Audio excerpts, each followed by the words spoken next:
इसमें ये कहाँ पे होता है?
Hare Krishna, my humble obeisances, all glories to Srila Prabhupada.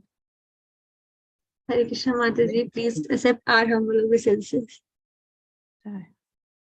Okay, so let's start. We'll start with prayers to Bhagavatam.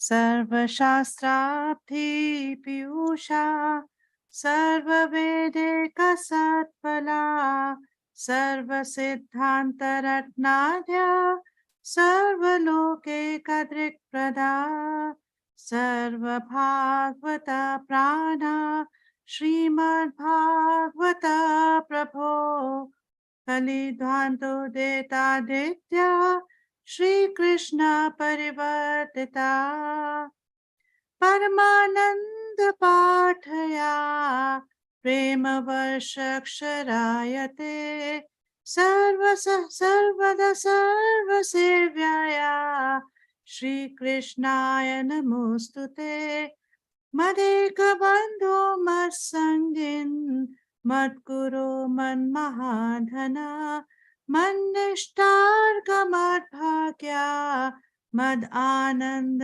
नमोस्तुते असाधु साधुतादायिन् अतिनिचोचताकरा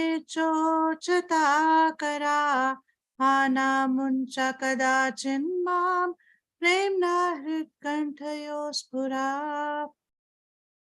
नारायणं नमस्कृत्य नरं चैव नरोत्तमं देवीं सरस्वतीं व्यासं ततो जयमुदीरयेत् नष्टप्रायेषु अभद्रेषु नित्यं भागवत सेवया भगवती उत्तमश्लोके भक्तिर्भवति नैष्ठिकी ॐ अज्ञानतिमिरान्धस्य ज्ञानाञ्जनशलाकया चक्षुरुन्मिलितं येन तस्मै श्रीगुरुवे नमः श्रीचैतन्यमनोभीष्टं स्थापितं येन भूतले स्वयं रूपः कदा मह्यं ददाति स्वपदान्तिकं यस्य प्रसादादज्ञोऽपि सद्य सर्वज्ञतां व्रजेत् स श्रीचैतन्यदेवो मे भगवान् सम्प्रसीदतु वाञ्छाकल्पतरुभ्यश्च कृपा सिन्धुभ्य एव च पतितानां पावनेभ्यो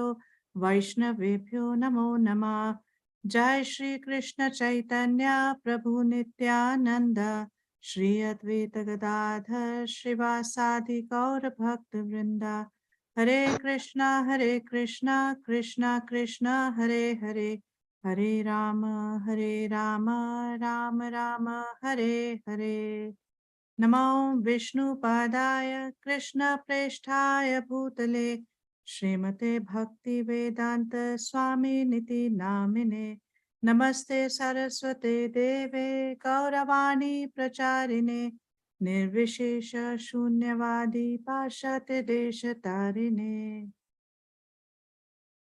So let us all pray to Srila Prabhupada and our spiritual masters so that our session today is going to be nourishing, growthful, and helpful in our spiritual life.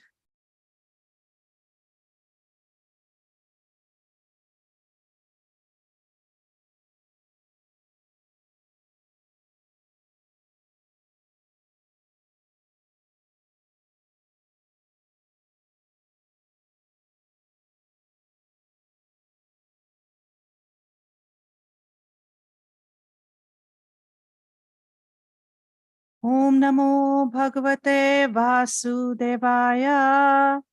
Om Namo Bhagavate Vasudevaya. Om Namo Bhagavate Vasudevaya. Okay, so yesterday we covered till the 15th shloka of 14th chapter. So just a quick recap. What has happened in this chapter so far? Who remembers?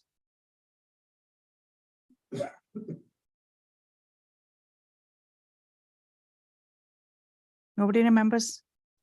Yes, Priya Satyabhama. So, Mataji, basically, we were told about how Diti approaches Kashyap Muni, how her timing is inappropriate, how her place of choice is inappropriate. And she was basically describing how she is in want of kids and a son, basically, and what are the reasons for the same. Where the reasons, as were told, were all justified in the sense that since all her, she has been serving her husband nicely, all her other sisters have sons, and there was one more. There was one more, but I'm just not able to recall this right So now. that Diti very nice. Diti actually gives 6 reasons. So Okay. she gives 6 reasons. The first one she gives is in the 10th shloka. Who remembers this?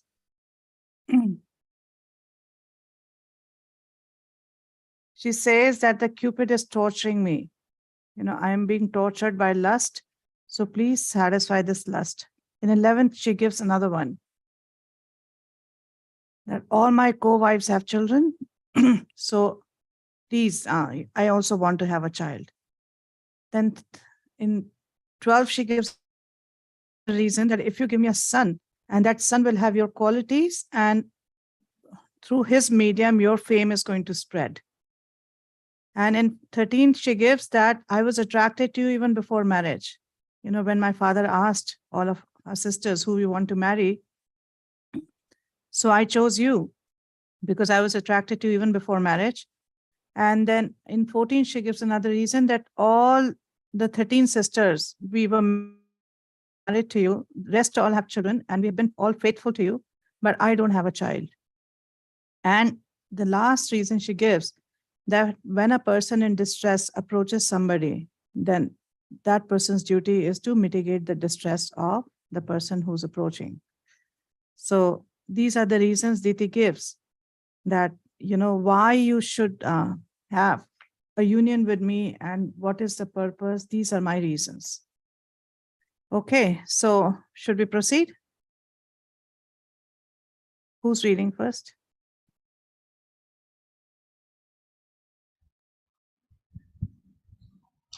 Text 16.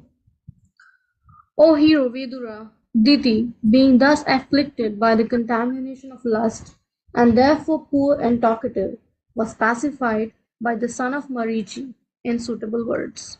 Yeah, so we see that Diti doesn't give one reason. She's giving 6 reasons because she does not want her desire to be unfulfilled. She doesn't want that, Kashyapa comes up and says that, no, you should wait. This is not the time. So she's giving variety of reasons. And Prabhupada in his purport indicates that Maitreya is calling Vidura he's addressing him as a hero. And why he does that, Prabhupada mentions in the purport that Vidura is addressed here as a hero because no one is stronger in self-control than a devotee of the Lord. And this is something that Prabhupada will bring again after a few more purports where he'll talk about Haridas Thakur, that how a devotee is able to control lust and control his mind and senses.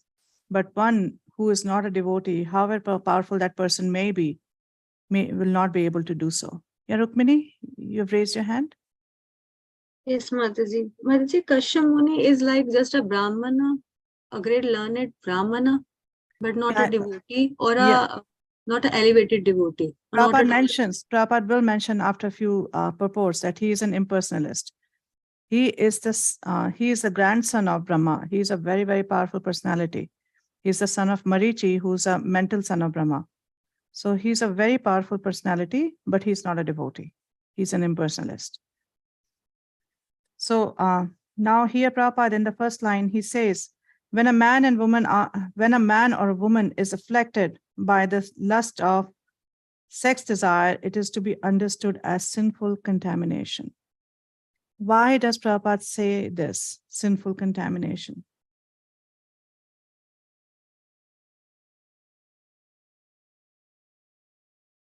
Anybody? Why Prabhupada says that this is a sinful contamination? Mataji, maybe because the goal is not Krishna or anything related to Krishna. Okay, good. And Anandila Mataji? Because that is binding oneself. Yeah, because the lust actually comes up due to a result of sinful reactions. Past sinful reactions result in lusty desires. And if one indulges in fulfilling this lust, then further contamination takes place. One becomes bound by sinful reactions. So that's why Prabhupada here says that it is to be understood as sinful contamination, because it is exactly opposite to a desire to please Krishna. Desire to please one's own senses and mind is opposite to desiring to please Krishna. Totally on the opposite side. So that is why it is binding and it is sinful. And it actually tightens the knot of false ego. False ego is what? That I am the enjoyer. I am the ultimate enjoyer, controller. So when one indulges in this kind of contamination, then it actually tightens the knot of false ego. Rukmini? Rukmini Priya? Yes, Mataji. Mataji, it is also mentioned in Bhagavad Gita that Kamat Bhavati Sammoha Smriti Bhavansh Smriti Yes. Bhrashante Buddhi Nashu Pranashyati. That is also the reason. Yeah. Unfulfilled lust results in the downfall. So lust is the starting point. Yes, thank you. Okay, next. O 17. afflicted one, I shall forthwith gratify whatever desire is dear for you. For who else but you is the source of three perfections of liberation? Okay, so we see that our acharyas mentioned that Kashyap is not very strong. He is not very strong. So he's using words to pacify Diti. And we'll see that towards the end, he'll actually come down to flattering her because he's not strong to say no right away.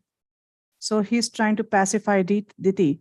And Prabhupada says in the purport, towards the middle of the purport, a faithful wife is supposed to cooperate with her husband in fulfilling all material desires so that he can then become comfortable and execute spiritual activities for the perfection of life. If, however, the husband is progressive in spiritual advancement, the wife undoubtedly shares in his activities, and thus both wife and the husband profit in spiritual perfection. So he's talking about how a perfect relation between a husband and a wife is beneficial for them both. So Vishnu Chakravarti Thakur in his commentary mentions that Kashyapa will speak for a long time. Kashyapa will also give various reasons. And the reason is that he wants to take time so that this inauspicious time shall pass. That if I speak for a long time, then for that much time, Diti is going to be delayed and this inauspicious time will pass. And after that, I can fulfill Diti's desire.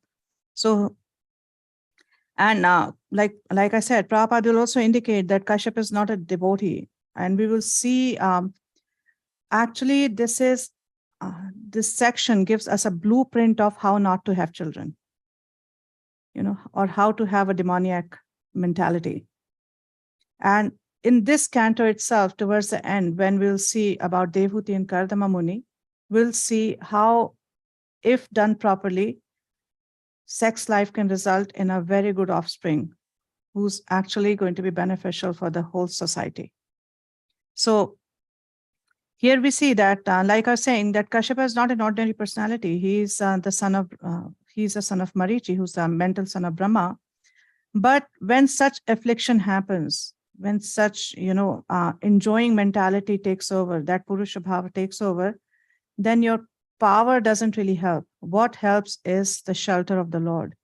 If we have dependence on the Lord, then by Lord's mercy and by his shelter, one is saved. Because it is not possible to fight Maya on our own. It is only possible to fight Maya when we take shelter of the Lord.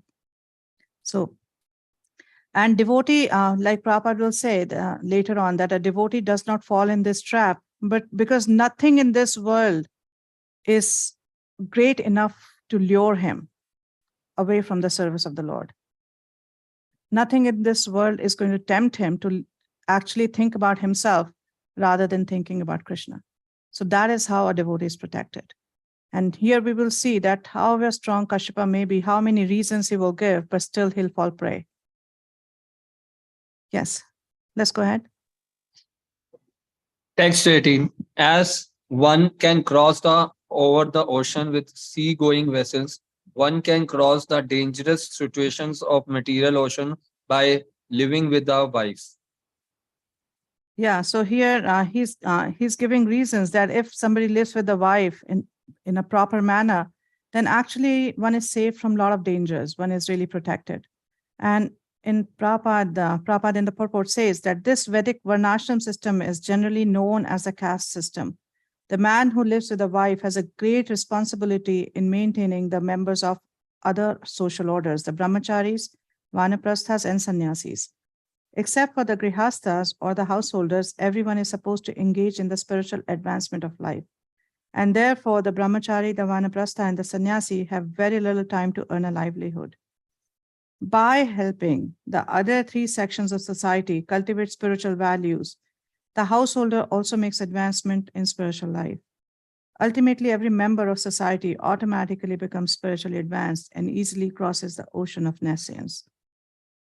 So here Prabhupada is basically talking about how really Varnashram system works and what's the responsibility of a Grihastha. So by relieving the difficulties of other ashrams, and by providing for them, by helping them, the householder himself also surpasses these difficulties. That is how it works, that by helping others, then one also gets helped in one's own spiritual advancement. So this is what Prabhupada is telling here. Okay, let's hear the next reason from Kashyapa Muni. 19. O respectful one, a wife is so helpful that she is called the better half of a man's body because of her sharing in all auspicious activities.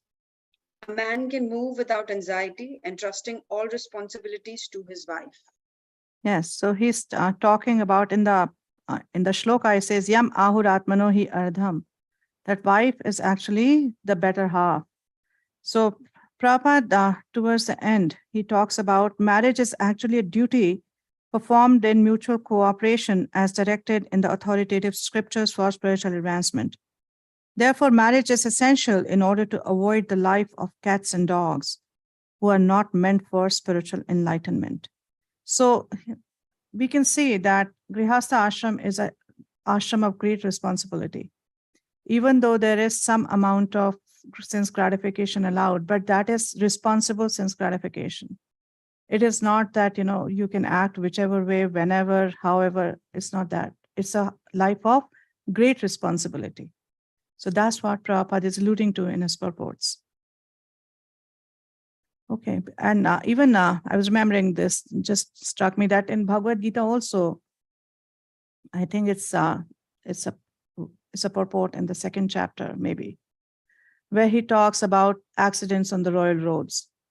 That, if one is not careful about sense gratification in household ashram, in Grihastha ashram, where there is some allowance for sense gratification, then Prabhupada says accidents can happen even on the royal roads. So that's why it is a life of great responsibility. Yes, 20.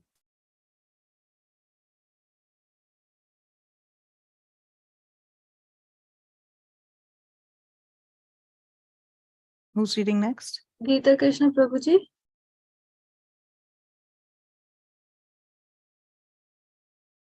As a fort commander, very easily conquers invading plunderers. By taking shelter of a wife, one can conquer the senses, which are uncontrollable in the other social orders. Yeah, so he's now, Kashyapa is further talking about the advantages of having a wife. So Prabhupada mentions in the middle of the purport that the wife is supposed to be the commander of the fort. And therefore, whenever there is an attack on the body by the senses, it is the wife who protects the body from being smashed. The sex demand is inevitable for everyone, but one who has a fixed wife is safe from the onslaught of the sense enemies. A man who possesses a good wife does not create disturbance in society by corrupting virgin girls. So he's saying that if the wife is properly situated, then a man is protected. She acts like a fort. She acts like a fort and actually protects the husband. And towards the end of the purport, Prabhupada gives the example of Vishwamitra. And then he says that sex life is a cause of material bondage. And therefore it is prohibited in 3 ashrams and is allowed only in the Grihastha ashram. The Grihastha is responsible for producing first quality brahmacharis, vanaprasthas, and sannyasis. So here he's referring to Garbhadhan sanskar, or regulated sense gratification, regulated sex life. And Prabhupada will openly talk about Garbhadhan sanskar after a few purports, that why is it so important for a person who wants a good progeny to observe Garbhadhan sanskar. Yes, Prabhu, Rasaman Prabhu. Hare Krishna, Mataji. I want to ask a question.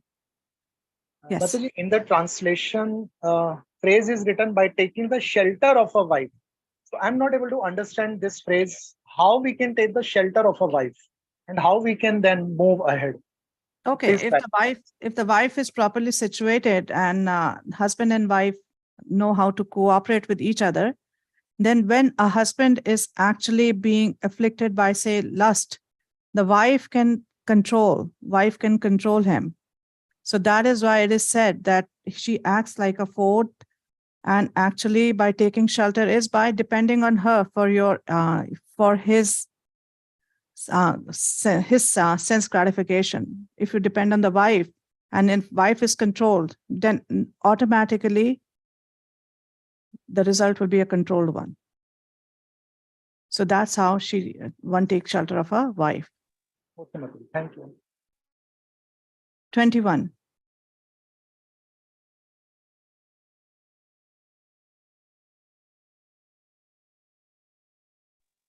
Hare Krishna.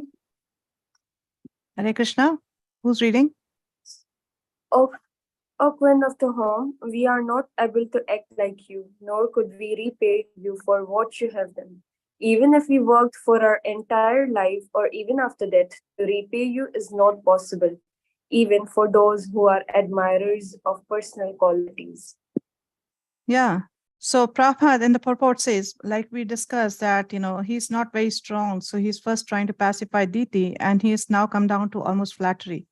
And Prabhupada in his purport says that so much glorification of a woman by her husband indicates that he's henpecked or is talking lightly in joke. That this is too much glorification. So either he's henpecked and very scared of his wife, or he's joking, or he's joking. That's the only way. Then only he can talk like this. And towards the end, Prabhupada says that a husband should appreciate the good qualities of his wife. But even if one appreciates, one really cannot repay the debt one owes to one's wife. But this kind of praise is to be considered as a joke or being henpecked. 22. Even though it is not possible to repay you, I shall satisfy your sex desire immediately for the sake of begetting children. But you must wait for only a few seconds so that others may not reproach me. Yeah. So he's not able to say no right away, but he's trying to postpone the entire thing. He's saying, okay, you know what? I will do it. What you want, I will fulfill your desire, but just wait for a little bit. Just wait for this inauspicious time to pass. And Prabhupada in the purport says that henpecked husband may not be able to repay his wife for all the benefits that he derives from her.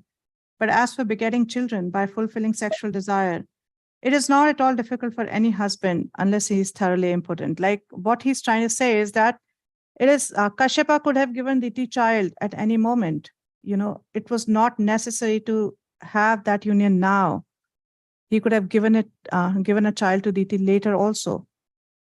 And that is the reason Kashyapa is actually postponing. He's trying to postpone that. Just wait, not now, just wait. Yes, 23. He gives now, he'll give another reason, and from the next shloka we'll hear glorification of Lord Shiva. 23. Hare Krishna. This particular time is most inauspicious because at this time, the horrible looking ghosts and constant companions of the Lord of the ghosts are visible. Yeah, so he's trying to warn her, trying to frighten her.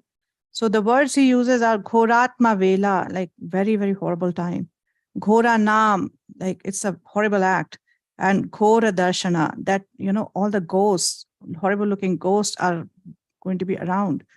So he's warning her that, this idea of doing it now in this inauspicious time is really not a good idea. This is horrible. So he's using very strong words.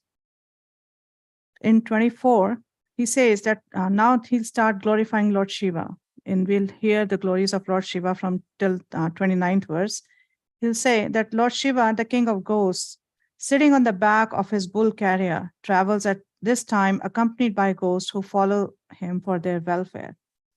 And Prabhupada in the purport talks about this service that Lord Shiva performs by attracting ghostly and Mayavadi personalities to himself.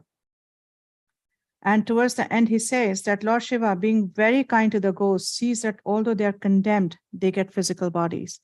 In the purport, Prabhupada also talks about how ghostly creatures come into being, that if one actually commits suicide, that one becomes a ghost in the next life.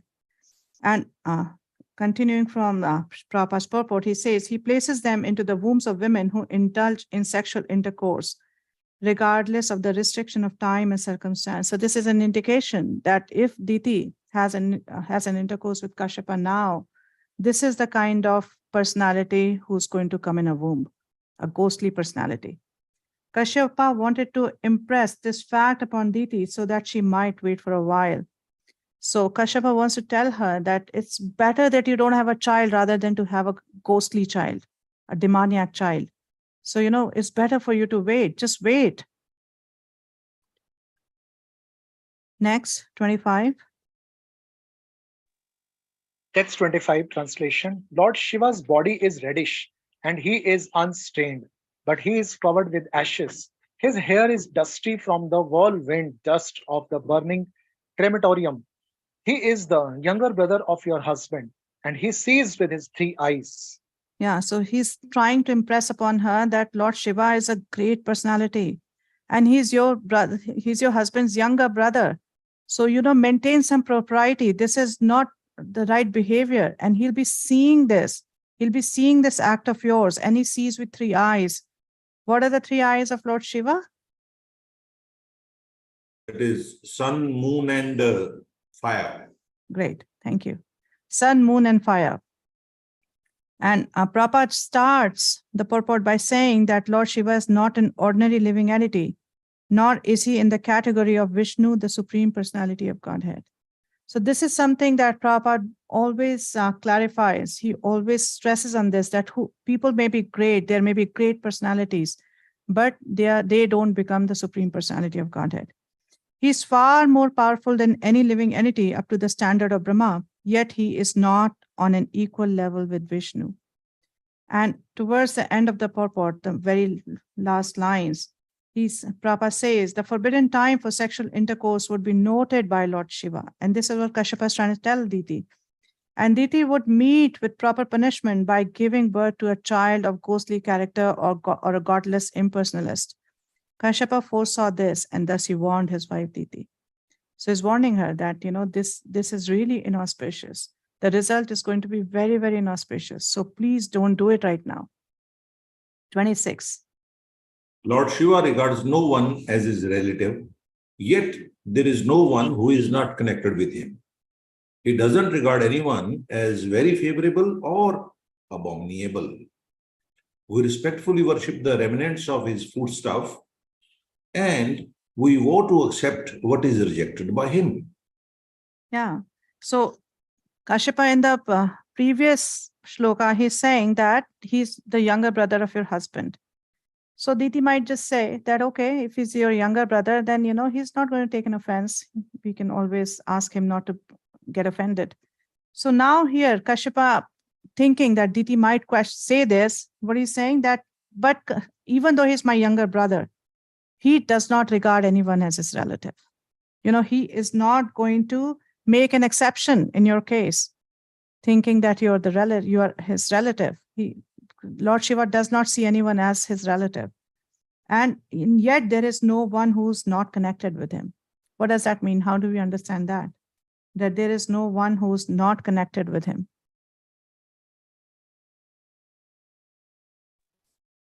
Through him, the living entities are coming in. He's the source from one perspective, in the secondary station. Yeah, he is the glance of Mahavishnu, and he carries all the living entities and impregnates the Prakriti. So in that sense, he's the father of all the living entities. So that's what Kashyapa is trying to say here, that everyone is connected to him. But Lord Shiva does not really regard anyone as his relative.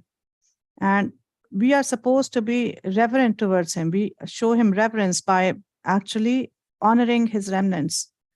But we are not supposed to act in this manner when we know that he is going to be seeing it. We should not do this. This is very abominable. So Prabhupada talks about, in the purport about 3 lines down, he says, Lord Shiva is not connected with anyone, or not is anyone his enemy. Since he is one of the three controllers of the universal affairs, he is equal to everyone. His greatness is incomparable because he is a great devotee of the Supreme Personality of Godhead. So just see, his greatness is incomparable. Why? Because he is a great devotee of the Supreme Personality of Godhead, not for any other reason. One may be very great on one's own accord, but one's greatness becomes incomparable when one is a great devotee of the Supreme Personality of Godhead. It is said that among all the devotees of the Personality of Godhead, Lord Shiva is the greatest. So Prabhupada is also trying to impress upon us that why we actually consider Lord Shiva as a great personality, why we show reverence to him, because he is the greatest devotee of the Lord. Vaishana Nam Yatha Shambhu. Next, 27.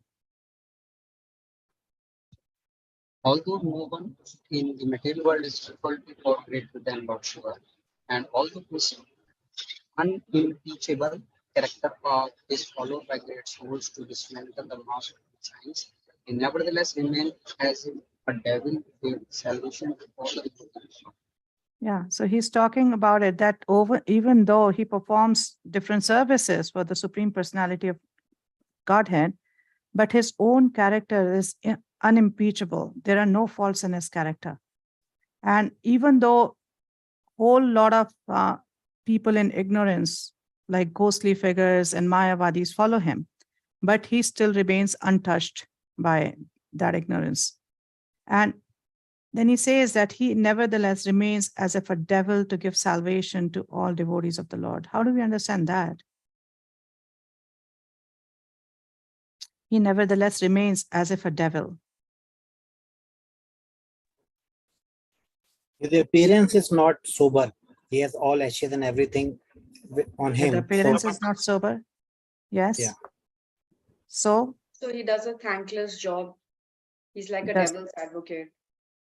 He's like a devil's advocate. He attracts all devilish characters because of his outer appearance of a devil.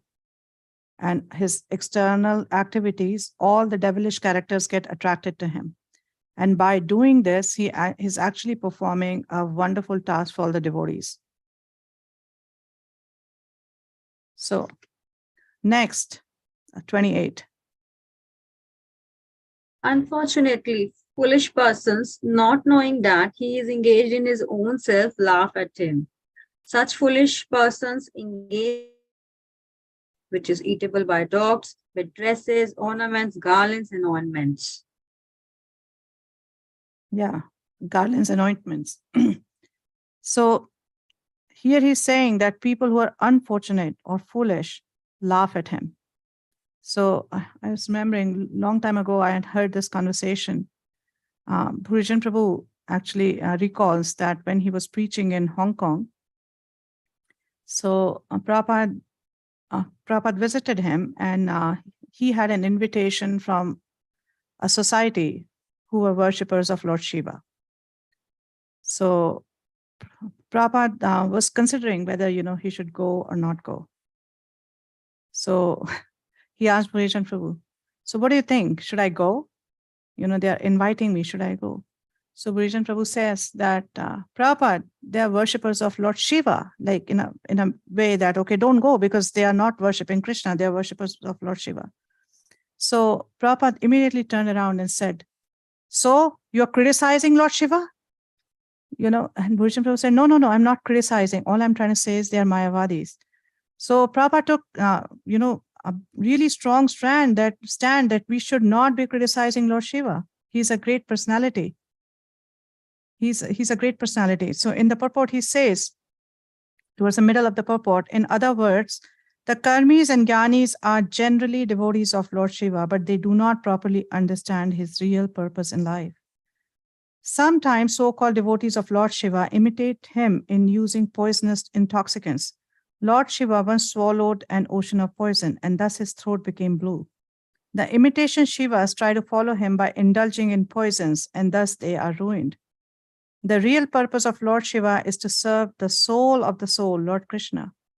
He desires that all luxurious articles such as nice garments, garlands, ornaments, and cosmetics be given to Lord Krishna only, because Krishna is the real enjoyer. He refuses to accept such luxurious items himself because they are only meant for Krishna. However, since they do not know this purpose of Lord Shiva, foolish persons either laugh at him or profitlessly try to imitate him. So Prabhupada is actually explaining that what happens, why foolish people laugh at him, because they don't really understand the purpose of Lord Shiva, why he does what he does. So that's why they laugh at him. And if a devotee who understands the purpose of Lord Shiva, that person can only look at him with reverence. One cannot really criticize him or laugh at him. And in many places, we will see Prabhupada actually glorifies him as protector of dhams. Like in Vrindavan, there is Gopeshwar Mahadev. He protects the Vrindavan dham. He gives entry into the dham. So for devotees, he's worshipable. Next, 29. Demigods like Brahma also follow the religious rites observed by him. He is the controller of the material energy, which causes the creation of the material world. He is great, and therefore his devilish characteristics are simply imitation. Yeah, so he says that, even demigods like Brahma are following him. They follow him, and he is the controller of Maya. And he is the cause of creation of this material world by impregnating the Prakriti with the souls, with Jiva souls. And he's a great personality, and his devilish appearance is just a imitation. So don't try to imitate him. Don't try to do that. Follow in his footsteps. He's a great personality, and therefore we must act in reverence. Now, Maitre will start speaking from verse 30.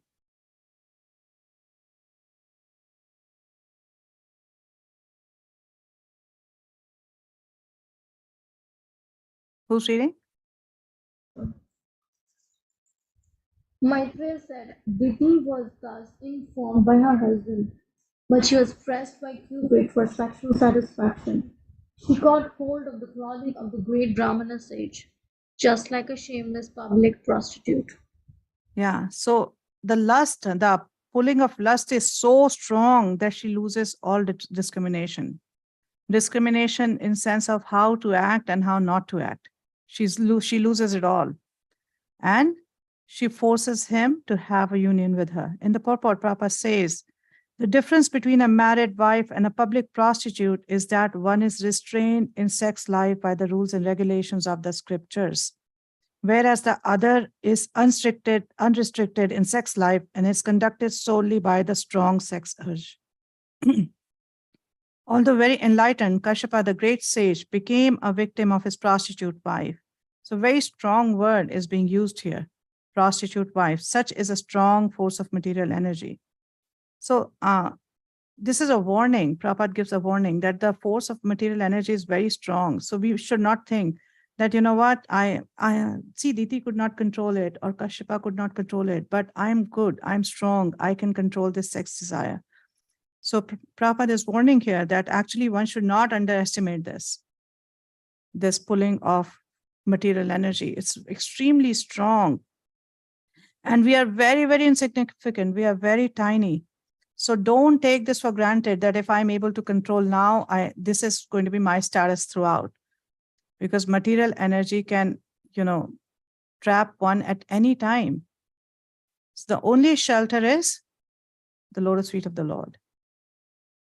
Devi Hesha Gunmai Mama Maya Durataya. And then he says that, but one who takes shelter of me, I shall protect that person. That person is protected from my Maya. So that is the way to actually be able to resist these temptations, these afflictions, taking shelter of the Lord. 31. Understanding his wife's purpose, he was obliged to perform the forbidden act. And thus, after offering his obeisances unto worshipable fate, he lay with her in a secluded place. Yeah, so Kashyapa, we can see, is not strong enough to resist. His resolve is weak. And he realizes that there's no way I can actually stall this. So he's paying obeisances unto the fate. Like whatever now providence, according to providence, whatever is destined to happen will happen. And it is mentioned he lay with her in a secluded place. Is there really a secluded place? What does a secluded place mean? Where no one can see, but the super soul is already there in the heart. So always. How many witnesses are there? How many witnesses are there? Sun, moon, fire, super soul. Total, how many witnesses are there? Mataji, 12. 12 witnesses are there. Yes. The directions. The directions are also witnesses, sun, moon. So thinking that, if I do this act in a secluded place, then I'll be saved is actually a joke, because we are never in a secluded place. We are always seen and we are always witnessed by others. And there are many witnesses to each and every act that we perform. So now in this purport, Prabhupada gives the example of Haridas Thakur, that how he, a prostitute came at the dead of the night to tempt him, but he was able to resist. And Prabhupada says that Kashyapa Muni was greatly learned and enlightened, and he knew all the rules and regulations of systematic life, yet he failed to protect himself from the attack of sex desire. And Thakur Haridas was not even born in a Brahmana family, nor he himself was a Brahmana. Yet he could protect himself from such an attack due to his being Krishna conscious. Thakur Haridas used to chant the holy name of the Lord 300,000 times daily. So here he's giving the example that how can one protect?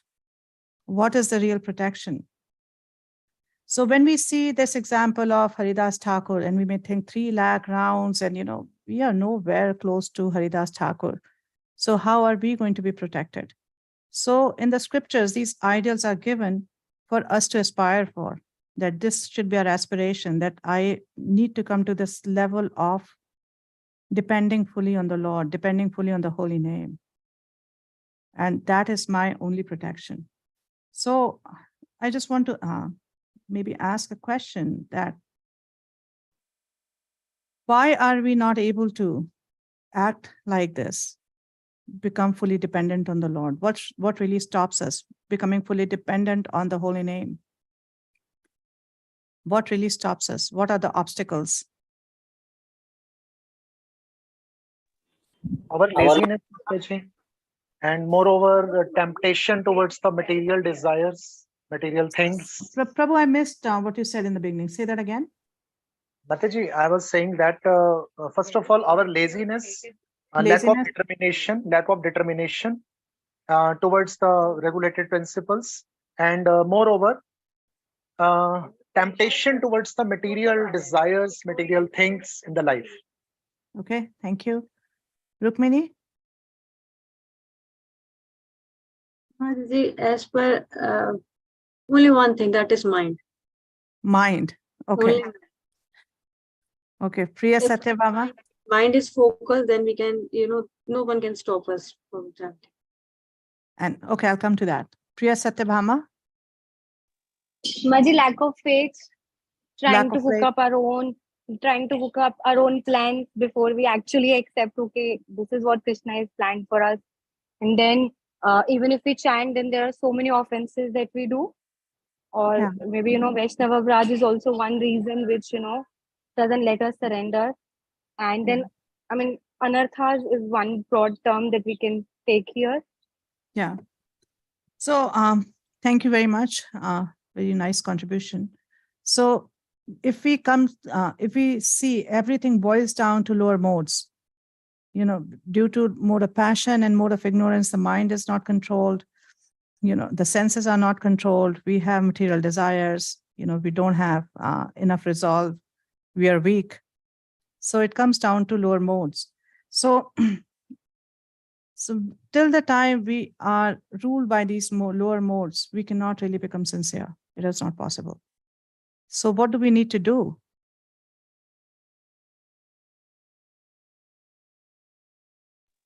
We should try to uplift ourselves, at least in the mode of goodness, as maximum as possible. And how do we uplift ourselves? By following in the footsteps of the great acharyas, by Yes, chanting the holy names attentively, and Yes. reading the scriptures and association of devotees, the most important. Thank you. Jagat Mataji. Hare Krishna Mataji. Mataji, by taking shelter of the devotees, surrender unto them, because by our own power, by our own endurance, we can't elevate in this progress. We need Krishna's help, His mercy to progress. So we actually try to follow the process, and Prabhupada has given us the entire process sincerely. And as we take these tiny steps, because we cannot really jump, as we take these tiny steps, then slowly we come to that level. And taking these tiny steps is our job. We have to do it. Nobody else can do that for us. So this is our responsibility, is our job, that we actually follow the process the way it is meant to be followed. Okay. Next, 32. Thereafter, the Brahma took his bath in the water and controlled his speech by practicing trance and meditating on the external effulgence and chanting eternal effulgence and chanting the holy Gayatri hymns with his mouth. So here we see this indication is there that he is meditating on the eternal effulgence, that he is an impersonalist. And Prabhupada in the second para of this purport is saying this. Kashyapa Muni appears to be an impersonalist. Comparing his character with that of Thakur Haridas as referred to above, it is clear that the personalist is stronger in sense control than the impersonalist. And why is that? Why is a personalist stronger than an impersonalist in sense control? Mataji, personalist has always a form to meditate on, but impersonalist is lacking that thing, first of all. Okay, it's a form, okay? Anybody else?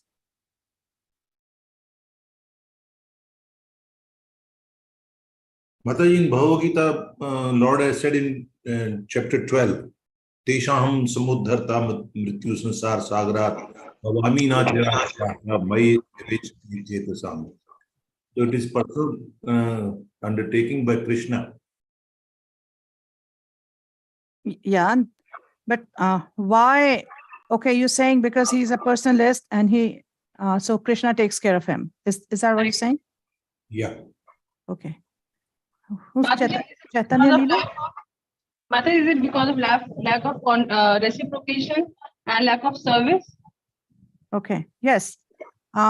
You all have said the things rightly. Actually, in case of a personalist, there is a relationship.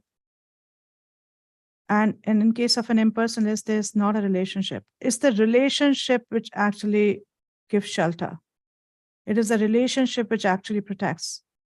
And this relationship is witnessed through the acts of service. By performing service for the Lord, this relationship, by glorifying Him, by doing different things, this relationship can be experienced and can be seen. So due to this relationship, a devotee is protected, but an impersonalist does not really have a relationship with the Lord. He may be situated in the Brahmajyoti, but he does not have a relationship with the Lord. And that is why there's no protection. And the last lines of this purport, Prabhupada glorifies the holy name. He says, one is supposed to be purified after taking bath and chanting Gayatri. But the Maha Mantra is so powerful that one can chant loudly and softly in any condition, and is protected from all the evils of material existence. So he's glorifying that, for Maha Mantra, actually, like we hear in Shashashkam, that there are no rules and regulations. It's not that you have to first purify yourself, only then you can chant. You can chant the holy name anywhere, in any condition. Holy name is approachable.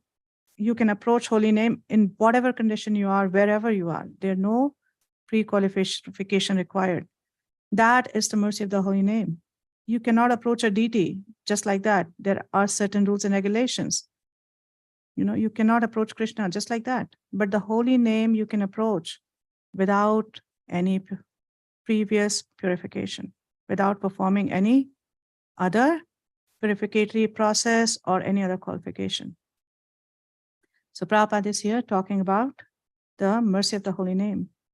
33. O son of the Bharat family, Diti, after this, went nearer to her husband, her face lowered because of her faulty action. She spoke as follows. Yeah. So we see that Diti is also not an ordinary woman. She is also a great personality, and we will see this.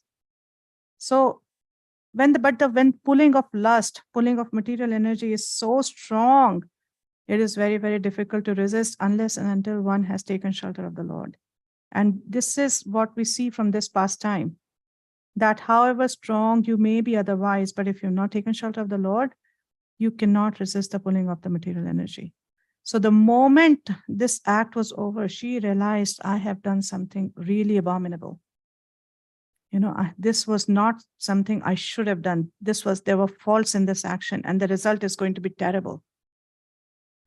And Prabhupada warns, these are really strong words. Last line of this purport, Prabhupada says, in other words, sex life with one's wife is equal to prostitution if the regulations are not properly followed. So this is, a very strong warning given by Prabhupada. Next, 34.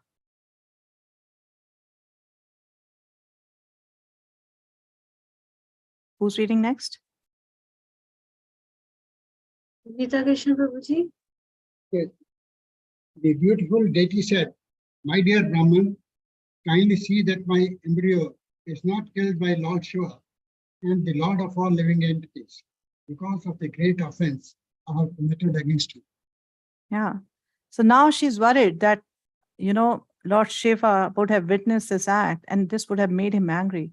So Prabhupada mentions that Lord Shiva is very quick to anger. And in that aspect, he's known as Rudra. And he's also very quick to become pleased. And that's how he's known as Ashutosh. So she is actually referring to both the aspects of Shiva. She's thinking that because he's very quick to anger, he must have gotten angry. But, he's also Ashutosh. So please, see to it that he becomes pleased and he does not actually destroys my embryo because of his anger. So she's submitting this prayer to her husband. Next, 35. Let me offer my obeisances unto the angry Lord Shiva, who is simultaneously the very ferocious great demigod and the fulfiller of all material desires. He is all auspicious and forgiving, but his anger can immediately move him to chastise. Yeah, so she's now offering obeisances. This is it's a short and yet very beautiful purport by Srila Prabhupada. So maybe someone can read the whole purport. Diti prayed for the mercy of Lord Shiva very cleverly. She prayed, the Lord can cause me to cry, but if he likes, he can also stop my crying because he is Ashutosha. He is so great that if he likes, he can immediately destroy my pregnancy, but by his mercy, he can also fulfill my desire that my pregnancy not be spoiled. Because he is all auspicious, it is not difficult for him to excuse me for being punished. Although he is now ready to punish me because I have moved his great anger, he appears like a man, but he is the Lord of all men. Yeah, so Prabhupada says this is a very clever prayer. That, okay, I have done this and he should be angry and he is bound to be angry, but he's also Ashutosh. He appears to be like a man, but he's actually Lord of all men. So he should be more compassionate. So like that, she is praying to Lord Shiva. In 36. Can I ask a question? Yes, please. In the previous verses, I can't remember the number where it was discussed that Lord Shiva is merciful to the ghosts and demons, so he supports them. So why would he get angry? I mean, he would be happy to place somebody in the embryo, like why would he get angry? Because see, this is human life is a life of responsibility. So even though he has ghosts as his companions, but still there are rules and regulations for human behavior, especially from exalted personalities. So if they don't follow that, I mean, I'm sure Shiva doesn't want Kashyapa to have a ghostly son. There are many other human beings who can actually get away with that, but not somebody of that caliber should have a ghostly son. So that's why Shiva will get angry. And that is why, even though he's keen to give salvation to these ghosts by providing them with a body, but at the same time, he does not want an exalted personality like Kashyapa to have children like that. So, thank you. 36. Text 36. Let him be pleased with us, since he is my brother-in-law, the husband of my sister Sati. He is also the worshipable Lord of all women. He is the personality of all opulences and can show mercy towards women who are excused even by the uncivilized hunters. Yeah, so here we see that Diti is now really repenting, and we can see her humility. When one is repenting and one repents for one's actions, then one is forced to become humble. True repentance means there's humility. If there's no humility, that repentance is worth nothing. So Prabhupada in the purport mentions that Lord Shiva is naturally very kind towards women, on whom even the uncivilized hunters also show their mercy. Since Lord Shiva is himself associated with women, he knows very well their defective nature, and he might not take this very seriously. So this is what she's counting on, that, he's very merciful, and he knows that, women are not to be trusted always. So maybe he'll make an exception. So there is something very interesting in this verse. I don't know if anybody noticed. She is saying that husband of my sister Sati. What is interesting about that? Because if they are related, then her offense would be forgiven. Yes, that is what she's referring to, but there is a very technical, interesting point in this verse. Mataji, So, the natures of both the sisters are different. Sati was a great austere lady. Okay. So I'm sure I need to probably give a hint on where I'm going. So how is Sati Diti's sister?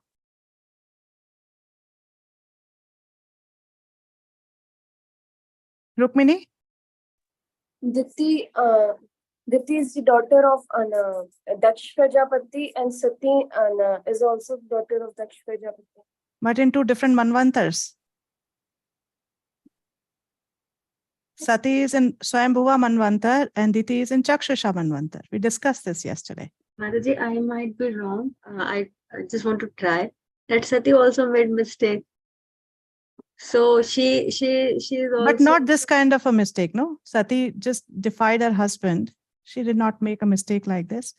So this is very interesting. This shows that it's the same personality Daksha who's born to Prachetas in the Chakshusha Manvantar. So Diti is Sati's sister, separated by 4 Manvantars in between.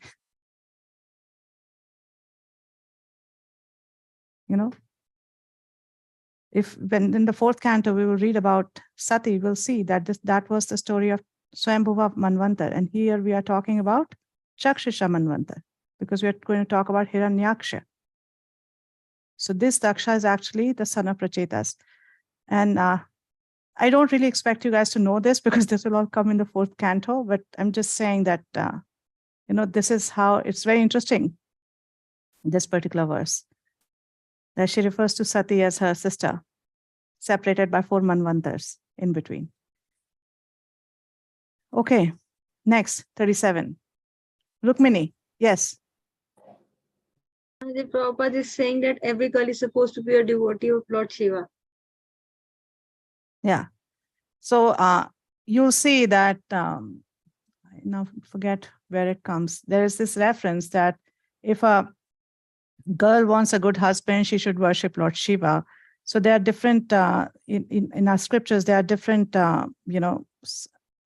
different rules and regulations that if you want this, if you want like, good body, then you worship Ashwini Kumars. So like that, there are different things mentioned. So from that aspect, he's saying that, okay, if a girl, and this is not true for a devotee. This is in general, if somebody wants a good husband, then, and we see that it's very prevalent. So we see that they worship Lord Shiva, but for a devotee, who do we worship? For whatever we want. Krishna. Akama sarva kama va moksha kama dharadi, right? That whatever may be your desire, your only shelter or recourse is to go to Krishna. Rukmini Priya? Yes, Mataji. Mataji, if we are worshipping Krishna, then we are worshipping Krishna, Shiva also. And Yes. Shiva is a great devotee, so we are worshipping Yes. Shiva also because he is a great devotee. Yeah, this is that verse from the 4th canto where it is said that actually just like by watering the root, all the twigs and leaves get watered, nourished, and by supplying food to the stomach, all the limbs get nourished. Similarly, by worshipping the Supreme Personality of Godhead, all the demigods get satisfied because they are part and parcel. They are his part and parcel. So yes, but if we worship Krishna, then we satisfy everyone else. We don't need to worship them separately. 37. Mataji, one more doubt, if you allow. Yes. Mataji, in the Srimad Bhagavatam, we also get the reference of gopis. Gopis also worshipping Katyayani Devi to get Krishna as the husband. So throw some light over that also. Yeah, so gopis going to Katyayani is not for their material desire. What is it for? Why do they go to Katyayani? Get Krishna as their husband. Yeah, so we can go to Shiva and say, you are the topmost Vaishnava. Please give me shelter of Lord. Please, give me his lotus feet. Give me his service. That's perfect. If you're going to anybody and asking them for devotion for Krishna or to his devotion service, that's absolutely allowed. There's no problem. Problem is to satisfy your other desires. Who do you approach? If the desire is only to please Krishna, we can approach whoever is in a higher position than us, whoever is closer to Krishna than us. We can approach them all. We can approach Ganesha. We can approach any demigod that you are his empowered servants. I am nowhere in the scene. So please help me so that I can get closer to him. Give me your mercy so I can get closer. We even approach Maya Devi, that you are his pure devotee. You are performing this thankless task for him. So please, please be merciful upon me and please help me to reach closer to your Lord. So that is okay. That's not a problem. Thank you, Mataji. Yeah. Okay. 37. Maitreya said, the great sage Kashyap thus addressed his wife, who was trembling because of fear that her husband was offended. She understood that he had been dissuaded from his daily duties of offering evening prayers, yet she desired the welfare of her children in the world. Yeah, so she understood that, what I've done is a horrible thing. At the same time, now the reality is beginning to dawn upon her that, oh, what I did is actually going to result in a very, very bad result. The result is going to be really bad. I'm going to get children who are going to be demoniac. So, or even before that, Lord Shiva might just kill them out of his anger. So now she's getting worried about that, the outcome of that act. Yes, 38.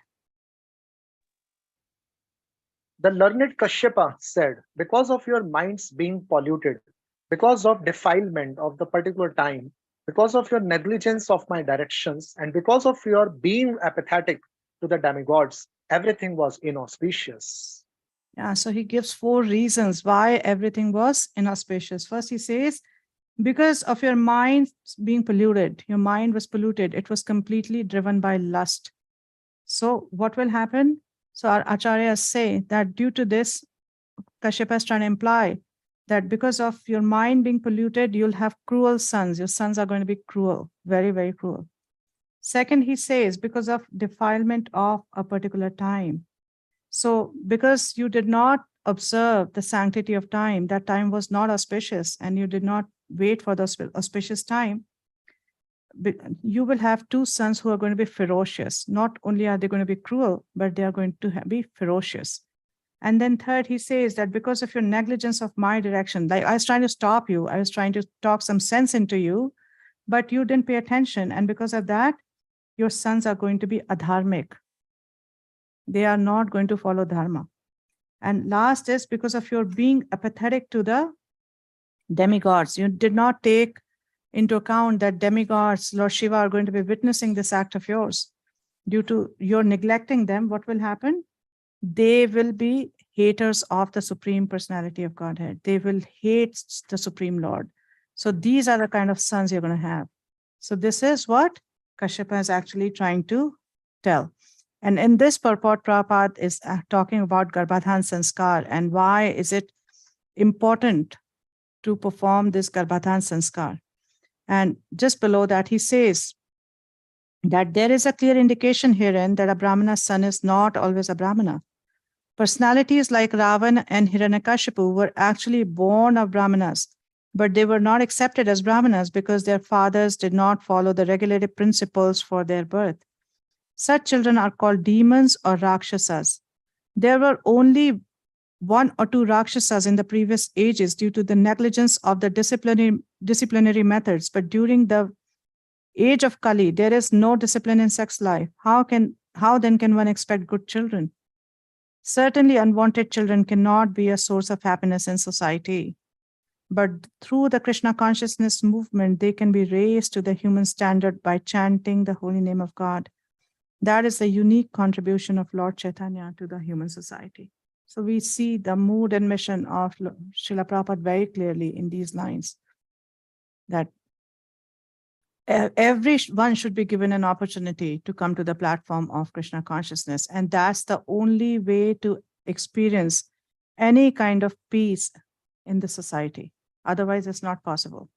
So many demons together, how can there be peace? So Prabhupada is also, and he's also talking about Garbhadhan Sanskar because that's the way to have regulated sense enjoyment, regulated sex life. And then he also gives reference that the Lord says in Bhagavad Gita that I am the regulated sex life. The sex life which is regulated, that's what I am. So that's why he's saying that Garbhadhan Sanskar is very, very important, especially for the responsible people of the society. Okay, 39. Oh, haughty one, you will have two contemptuous sons born of your condemned womb. Unlucky woman, they will cause constant lamentation for all the three worlds. Yeah, so he calls her as haughty one. What do we understand by haughty? Who is a haughty person? Here it refers to stubborn. Yeah, one who's stubborn, not willing to listen. Because Kashyapa tried to dissuade her by so many arguments, but she wasn't willing to give in. So he addresses her as, oh, haughty one. And then he says that because of the fault, of your fault, what is going to happen? You are going to have two contemptuous sons. Like they are going to be contemptible. They are going to perform such acts which are going to be very degrading, and they'll not be liked by the devotees, by the Brahmanas. And because of their individual and collective faults, they will afflict the entire world. And Prabhupada in the purport says, the learned Kashyapa could foresee the character of the sons who would be born of the condemned womb of Diti. The womb was condemned because of the mothers being too sexually inclined and thus transgressing all the laws and injunctions of the scriptures. In a society where such women are predominant, one should not expect good children. So this is Prabhupada's warning. 40.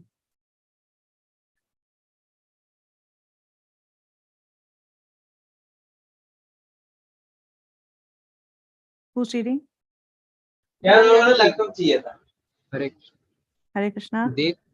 They will kill poor, thoughtless living entities, torture women, and enrage the great souls. So now he's describing their wonderful characteristics. What all will they do? They'll be torturing other people. They'll kill them and torture. 41. At that time, the Lord of the universe, the Supreme Personality of Godhead, who is well-wisher of all living entities, will descend and kill them, just as Indra smashes the mountains with his thunderbolts. So he says that they will cause so much difficulties for the devotees that the Lord himself will come and kill them. In the purport, towards the middle of the purport, Prabhupada says the Supreme Personality of Godhead does not need to descend in order to kill any strongly built body. He comes down just for the sake of his devotees. So for the Lord, it is, if he wants to kill somebody, he doesn't really need to come himself. He can arrange that killing through his various energies, but he does so for his devotees. So for the few lines down, he says, he descends only to give relief to his ardent devotees. The killing of the miscreant by the Lord is also the mercy of the Lord toward the miscreant, although apparently the Lord takes the side of the devotee. Since the Lord is absolute, there is no difference between his activities of killing the miscreants and favoring the devotees. And interestingly, what Prabhupada is saying here is something that comes up in the beginning of 7th canto. After the Lord favors Indra, and Parikshit Maharaj hears that entire pastime. So this question arises that why does Lord always favors the demigod, and why does he, always punish the demons? And Shukadev Goswami will give this answer, that actually a person who's suffering from duality will see difference in the actions of the Lord, but all his actions are for the benefit of the Jiva soul. Whether he punishes one or he is being merciful, they are all acts of his mercy. And they are both beneficial for the Jiva soul. So can we think of an example where punishing of the Lord is actually beneficial? Nalkuver and Manigriv. Nalakuver and Manigriv, yes. But they were not punished by the Lord. Who was punished by the Lord directly? Shishupal. Explain that, please. How was that beneficial? How is that beneficial? When Shishupal died, his light went into the body of Krishna. He is in. I can't explain, but please explain. Yeah. So he got liberation. And it is also mentioned that in Bhagavad Gita, all those people who fought from the side of Duryodhan, when they left, while they were leaving their body, when Krishna was on the battlefield, they all got liberation, even though they were fighting against Krishna, the side Krishna was on. So the Lord was actually, getting them killed because they were on the opposite side. But because Krishna was there, they all got liberation. So, and this is what is going to happen in the cases of Hiranyaksha and Hiranyakashipu also. We'll see that. Rukmini? Mataji, all the demons who were killed by Krishna, Putana, everybody was got liberation. And if we talk about just Putana, she got the Dhatri. She became the mother in the spiritual world. Okay, Mataji, I have a question. Mataji, I'm sorry that is Kashyap Muni saying all this now? Who else is saying? If Kashyap Muni is saying, so my question is, Mataji, now he's saying, so could not he say the effects before? Yeah, now so that's why Prabhupada says that he was weak in his resolve. He was not strong enough. Otherwise, he could have said, no, not now, later. But he was trying to pacify Diti by different words, and then flatter her and ultimately gave in to her. And that is the reason Prabhupada gives the example of Thakur Haridas, that, a devotee can resist these temptations, but a one who's a non-devotee, who's an impersonalist, cannot really resist. So even though he knows all these things, but the resolve is weak, the intelligence is polluted, that's why he cannot resist. That's why his resolve is weak. So it was, if I can see, Mataji, please correct me, it was not only fault of Diti, he was also involved. Yes, primary fault is Diti and he is the secondary cause. Thank you, Mataji. Yeah. Priya Satyabhama? Mataji, I have a question. So, Mataji, Kashyap Muni basically explained everything to Diti, that what is the result going to be now. He told her that your sons are going to be demoniacs and they'll be killed by Supreme Personality of Godhead. But as we go forward, we see that Diti vows to kill Indra, because he was the reason for killing of the sons. But when she was already aware of everything, Mataji, he was told everything beforehand, then why get angry when you already are aware of the result? Okay, so let me put another question. So, Indra, after Govardhan, Leela comes and asks for forgiveness. He does, and he realizes his mistake. And then he fights Krishna when Krishna goes to take Parijat tree from the heavenly planets. He does that? Yes, Mataji. Yes, ma'am. Yes, Mataji. Yes, Mataji. So how do we understand? It's the the same anger Krishna. taking over? It's the same Krishna. So you've asked him for forgiveness. You have realized that he's the Supreme Personality of Godhead. He is my controller. He's my master. And then when he comes and asks you for Parijat tree, you fight him. So this can we is say that this is actually the characteristic of a conditioned soul. Okay. This is the characteristic of a conditioned soul. So because we are conditioned, we may have some epiphany at a certain time, and then very soon we are conditioned again. This is how the Maya covers. And in case of Indra, I'm not saying that it's the always covering of Maya. Sometimes it is orchestrated by the Lord himself. And many of these pastimes are actually orchestrated by the Lord himself, because there are certain lessons he wants to teach and there are certain pastimes he wants to perform. Jagat Mata? Thank you, Mataji. Thank you. Hare Krishna, Mataji. Thank you, Mataji. Mataji, Kashyap Muni has other wives also, 12 other wives also. And from other wives, he has not so good quality sense also. So how can we understand, or we can foresee that it's a Krishna, it's a plan of the Krishna that or Brahmaji, that we are going to have so many species or like that? How can see all these all of these, like snakes and all these species, are actually coming from Kashyapa. We'll see that, right? Although not very in detail way in Bhagavatam, but we hear about that. So all these species have to come, and he is a Prajapati. They have to come from someone. So he is acting as an instrument. And even in case of Kadru, who we see, who's the mother of all the snakes, it's her mentality. She's very envious. So she gives rise to these kind of children who are very envious. Snakes are supposed to be very envious. So it's the mentality that comes into play. Mentality of the mother also. Yeah, mother, of course. In Prabhupada says in many places, in cases of sons, it's the mother's mentality that comes into play. And in case of daughters, it's the father's mentality that comes into play. Yes. Radha Kesha Prabhu?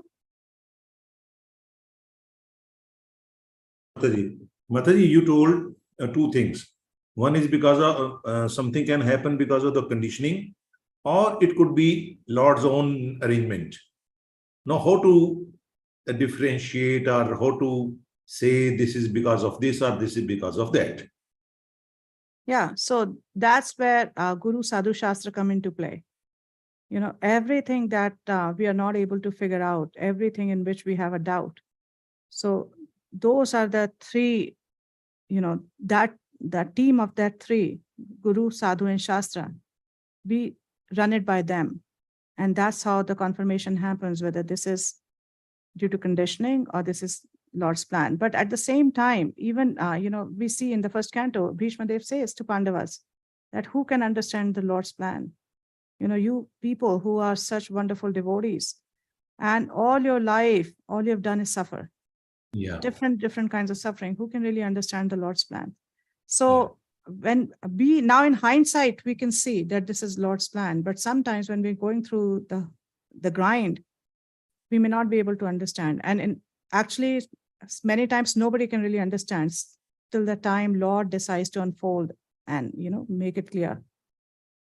So yeah, it's in hindsight we can see whether it was Lord's plan or conditioning. No. Again, you took us to Bhisham Pitama. No, when Bhisham Pitama is saying that it was Lord's plan, at the same time we are saying it is because of the evil kind of a thing of Duryodhana, and then why don't we now presently, when we present something in present scenario, after taking into account the Shastra, Sadhu, Guru, then again we present the things in the same way as they were before being told by Bhisham Pitama. Yeah. See, the thing is, how we understand this, that even if it's a Lord, even if it's Lord's arrangement, there's always a lesson to be learned. In this case, also, we will see in the 16th chapter when he will reveal that actually this, he tells the Kumaras that don't feel bad. This was my arrangement. This happened because I desired it. So even this whole pastime was orchestrated by Lord's desire, but there still he teaches lessons. There are lessons to be learned by everyone. So even in case of Pandavas, even though like Bhishma Pitama says that this, I cannot make any sense of why you had to go through all this. It only seems like providence. It only seems like Lord's desire. This was Lord's plan. That's the only thing that really makes sense. But by their life, there's so many lessons that the Lord wants to teach his devotees, right? So that is also like when we say that it could be due to conditioning or it could be Lord's plan. In either way, either case, there are lessons to be learned. That is true. Yes, that is true. Everything is for us. So we should not really pay too much heed to whether this is Lord's plan or this is my conditioning. We should always see what's the lesson to be learned here. Exactly. That is true. What is Krishna trying to teach me here? Yeah. So any pastime we see which was orchestrated by the Lord, there are lessons to be learned. Yes, even out of the negative, out of positive, both ways you can learn. Yeah. That is. Yes, Mataji, thank you. Thank you. 42. Yes, Diti said, "It is very good that my sons will be magnanimously killed by the arms of the personality of Godhead with his Sudarshan weapon. O my husband, may they never be killed by the words of the Brahmana devotees." Yeah, so now we can see the character of Diti. Now we can see that she's not an ordinary personality. What she's saying is that, oh, if personality of Godhead kills them, then I can accept that. That is something acceptable to me. Because if somebody is killed like Vena, the way Vena was killed by the wrath of the Brahmana, the result is not same as being killed by the personality of Godhead. Because if one is killed by the Lord himself, one will get liberation, at least. So that when Diti hears that, she said, okay, I understand I'm going to have demoniac children, but if the Lord is going to kill them, then that is okay for me, because then that means that the result will be auspicious. And Prabhupada, towards the end, says that if someone is killed by the will of the Lord and is thus fortunate enough to see the arms of the Lord, that is sufficient for his liberation. Such good fortune is not achieved even by the great sages. Next, 43. A person who is condemned by a Brahmana or is always fearful to other living entities is not favored either by those who are already in hell or by those in the species in which he is born. So she's saying that if somebody is killed by the wrath of a Brahmana, so this is very, very inauspicious. It's not a good thing. So them being killed by the Supreme Personality of Godhead is something which I can accept. I'm okay with that. Next, 45. 44, 45, yes.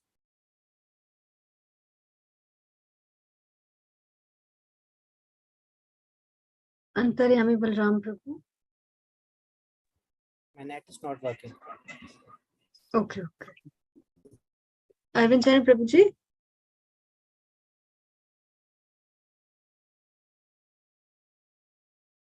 You are on mute, Prabhu. Can't hear you. Yes. The learned Kashyap said, because of your lamentation and patience and proper deliberation, and also because of your unflinching faith in the Supreme Personality of Godhead and your adoration for Lord Shiva and me, one of the sons, Prahlad, of your son Hiranyakashipu will be an approved devotee of the Lord, and his fame will be broadcast equally with that of the personality of Godhead. Yeah, so see, so Kashyapa now sees as she's lamenting and she's, she's become humble and she's really repenting and lamenting. So what does it tell us? That actually humility attracts mercy. When we come to that position of humility, then that's when we attract mercy. So now Kashyapa will give her mercy by saying that, okay, I can see that, you are lamenting and you're very sorry for that act you did. And because now I can also see that you have unflinching faith in the Supreme Personality of Godhead, because even though he'll be killing your sons, you're happy with it. You're okay with that Supreme Personality of Godhead is going to kill my sons. And your adoration for Lord Shiva and me. So what is the benediction that you're going to get? That your grandson is going to be a wonderful devotee. He's going to be a pure devotee, approved devotee of the Lord. He's going to be a pure devotee of the Lord. And he'll actually broadcast the fame of your dynasty all over the world. And he'll broadcast the fame of the Supreme Personality of Godhead all over the world. Priya Satyabhama? I just have a little query, Mataji. As we discussed before, that Kashyap Muni was an impersonalist, right? Then how come he's referring here to Supreme Personality of Godhead coming and killing the sun? Yeah, because even though he's impersonalist, who is an impersonalist? Who thinks that the topmost form of the Lord is impersonal? The Brahman effulgence, Mataji? Yeah, that Brahma Jyoti is the topmost form of the Lord. That person is an impersonalist. Yes, Mataji. So yes, Supreme Personality of Godhead can come in various forms, and that's not his topmost appearance. His topmost appearance is actually Brahma Jyoti. That's what an impersonalist is. So, Mataji, what is Kashyap Muni referring to as Supreme Personality of Godhead? I mean, is he referring to that same Supreme Brahman effulgence? He's referring to that the Supreme Personality in a particular form will come and he will kill your sons. Because he is an exalted personality, he can see that. He can foresee. That's why you'll see that Prabhupada refers to it, that Kashyapa Muni could foresee what will happen. Okay. Thank you so much, Mataji. Thank you. Next, 46.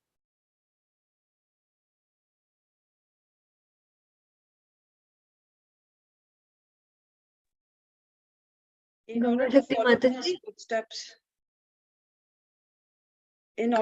in his footsteps, saintly persons will try to emulate his character by practicing freedom from animosity, just as the purifying processes rectify gold of inferior quality. So in the next few verses, now we'll hear the glorification of Prahlad.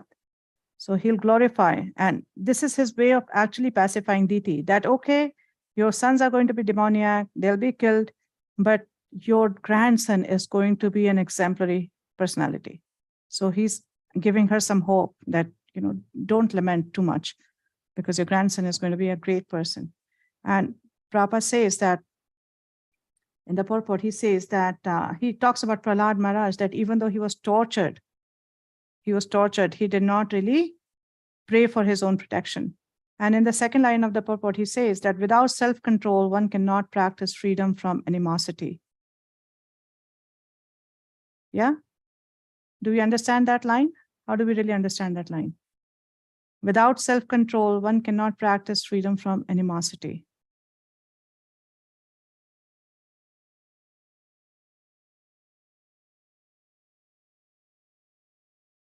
Anyone? If we are reckless, then we are likely to antagonize people.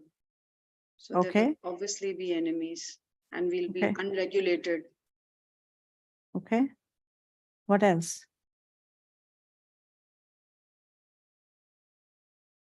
Actually, friendship and animosity they arise from the mind. You know, when the mind, one follows the dictates of the mind, then that's when the dualities are there of friend and enemy. So if one is self-controlled, then there is no question of this duality to be there. So Prabhupada is mentioning this, that because Prahlad is going to be self-controlled, he will not have any enemies. And we see an example of this, that when Hiranyakashipu is killed, and Nrsingadev asks him that, please ask for some benediction. So he does not ask. And when pressed by the Lord, he says that, even though my father was such a demon, please liberate him, please give him better destination. So we can see that he does not really consider his father as his enemy, even though his father acted like an enemy towards him. So this is the self-control. And this is what Prabhupada is referring to, that he was tortured, but since his mind was controlled, he could take it, he could handle it. He was not really bewildered by that torture.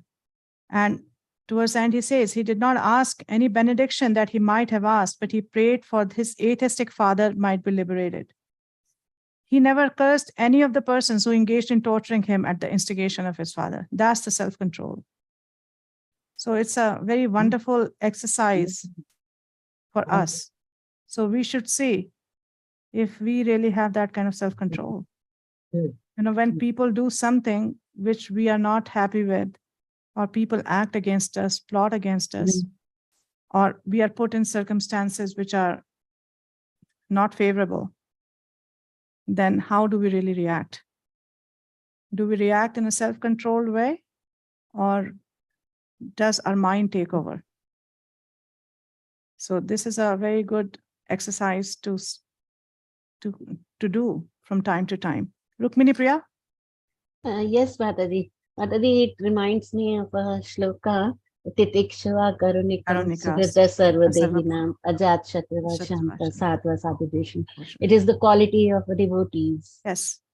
Yes, definitely. 47.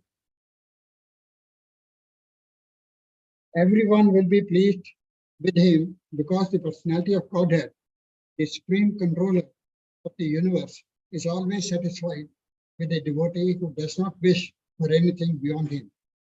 Yeah, so this is like if the Lord is pleased, everybody is pleased. Everybody is satisfied if the Lord is satisfied. So Prabhupada here talks about, towards the end of the purport, a pure devotee of the Lord sees the presence of his worshipable Lord everywhere. The Lord reciprocates in such a way that all living entities in whom the Lord is dwelling as the super soul also like a pure devotee, because the Lord is present in their hearts and can dictate to them to be friendly to his devotee. So there are many instances in history wherein even the most ferocious animal became friendly to a pure devotee of the Lord. So when we read this, what does it remind us of?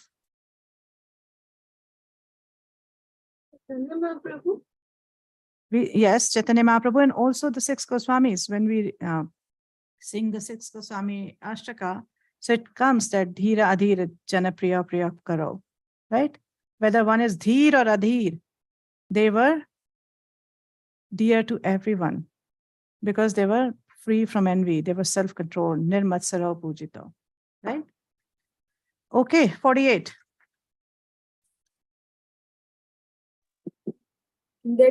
The topmost devotee of the Lord will have expanded intelligence and expanded influence and will be the greatest of the great souls.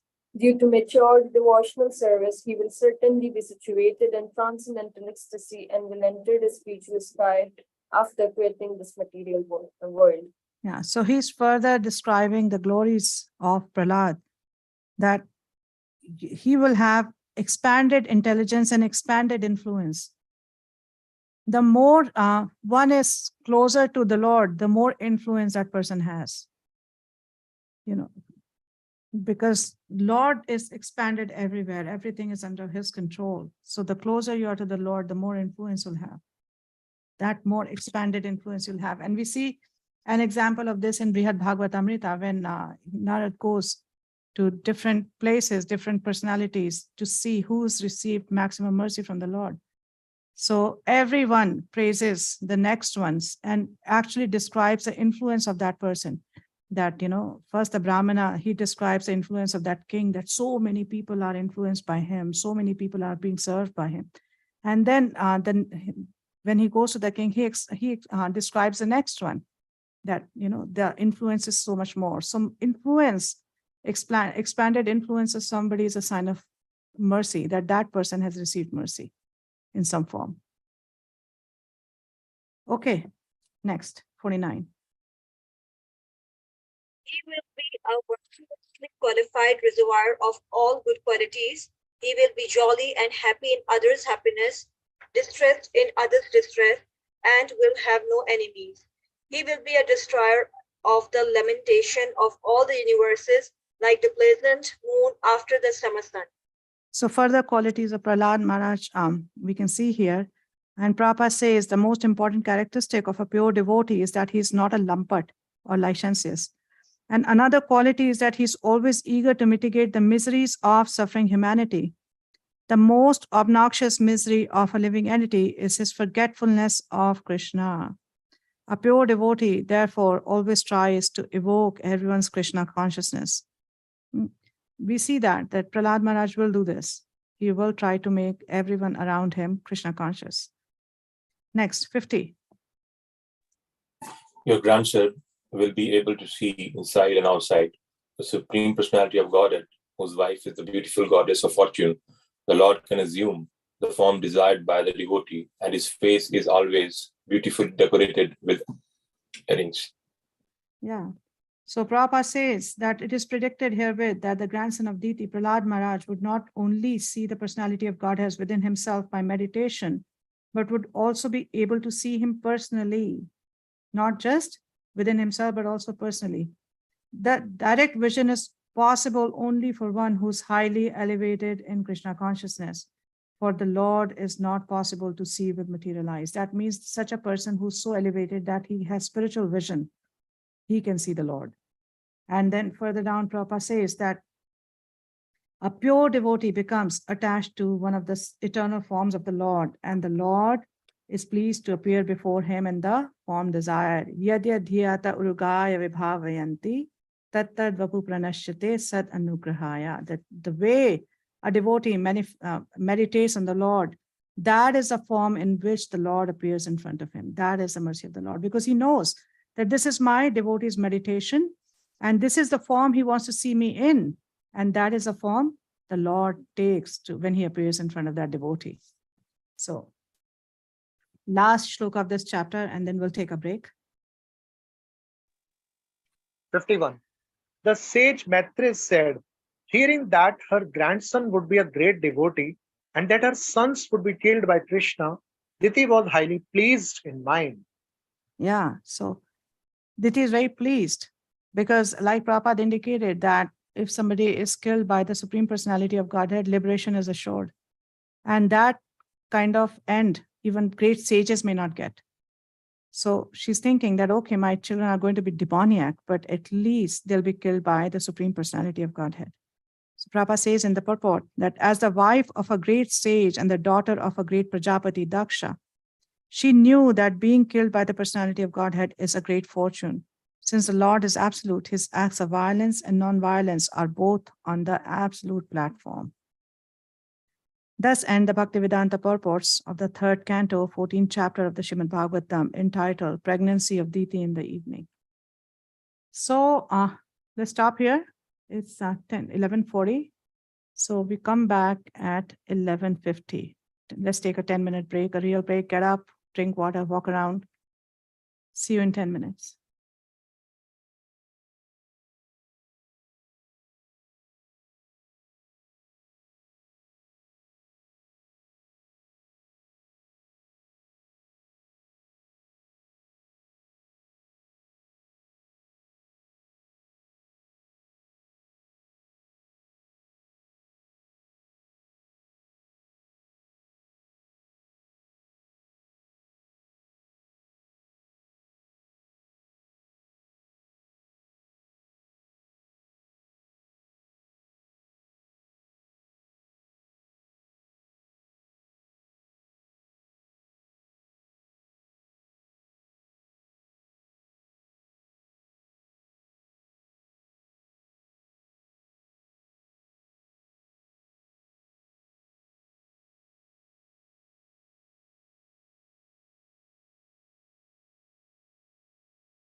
Hare Krishna, Krishna Krishna, Hare Hare, Hare Rama, Rama Rama, Hare Hare. Okay, so nobody back? Nobody's back till now? Okay, people are coming back slowly. Let's start with 15th chapter.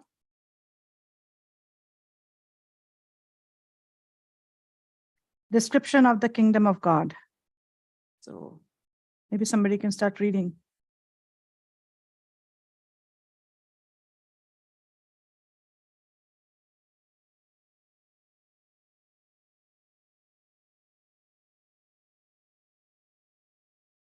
I can't hear anybody. Shri Maitreya said, "My dear Vidura, Diti, the wife of the sage Kashyapa, could understand that the sons within her womb would be a cause of disturbance to the demigods. Continually bore the powerful semen of Kashyap Muni, which was meant to give trouble to others for 100 years." Yeah, so this is a very interesting chapter. In the last chapter, we heard the first level of enmity between the Lord and Hiranyaksha. You know, how did this whole thing start? Because Vidura is inquiring about Hiranyaksha and how, somebody can fight with the Lord, and how the Lord, who is Samoham Sarva Bhuteshu, how such a Lord can fight with anybody. So that's when Maitreya starts talking about pregnancy of Diti. So that was the first level. And in this chapter, we'll actually study the second level of cause, which is much deeper, which is a much deeper cause for Hiranyakashipu and Hiranyaksha and their animosity with the Lord. So we'll read more about that. And so Maitreya is saying, my dear Vidura. So where are they? Where are Maitreya and Vidura? Who remembers? Where are they? On the bank of Ganges. Yes, Haridwar. Haridwar, on the bank of Ganges. Yes. Okay, so Diti, she understood that her sons are going to cause trouble for the demigods. So she is actually postponing that delivery. So like Prabhupada often says, Shubhasya Shigaram, Ashubhasya Kalharanam, that something which is not going to be auspicious, you can keep postponing it. Don't have to do it. So this is the principle that Diti is following. She's actually postponing. So in the purport towards the end, Prabhupada says that she waited for 100 years so that at least she could save demigods from the disturbance for that period. Whatever period I can save them from. So let me just do that. So she carried those babies for 100 years. Okay, text 2. By the force of the pregnancy of Diti, the light of the sun and moon was impaired in all the planets, and the demigods of various planets, being disturbed by that force, asked the creator of the universe, Brahma, what is this expansion of darkness in all directions? Yeah. So darkness is a sign of ignorance. So when the demigods see the darkness and they get perturbed, like what's really happening? Where is all this ignorance rising from? And Prabhupada in his purport counters the claim by the scientists that there are numerous suns in each universe. So he says one universe, one sun. For every universe, there is one sun. So, and he says that the demoniac influence of the suns in the womb of Diti expanded darkness throughout the universe. So the demigods could figure out that some really demonic personality is going to take birth. And where is this coming from? Who is this? Third.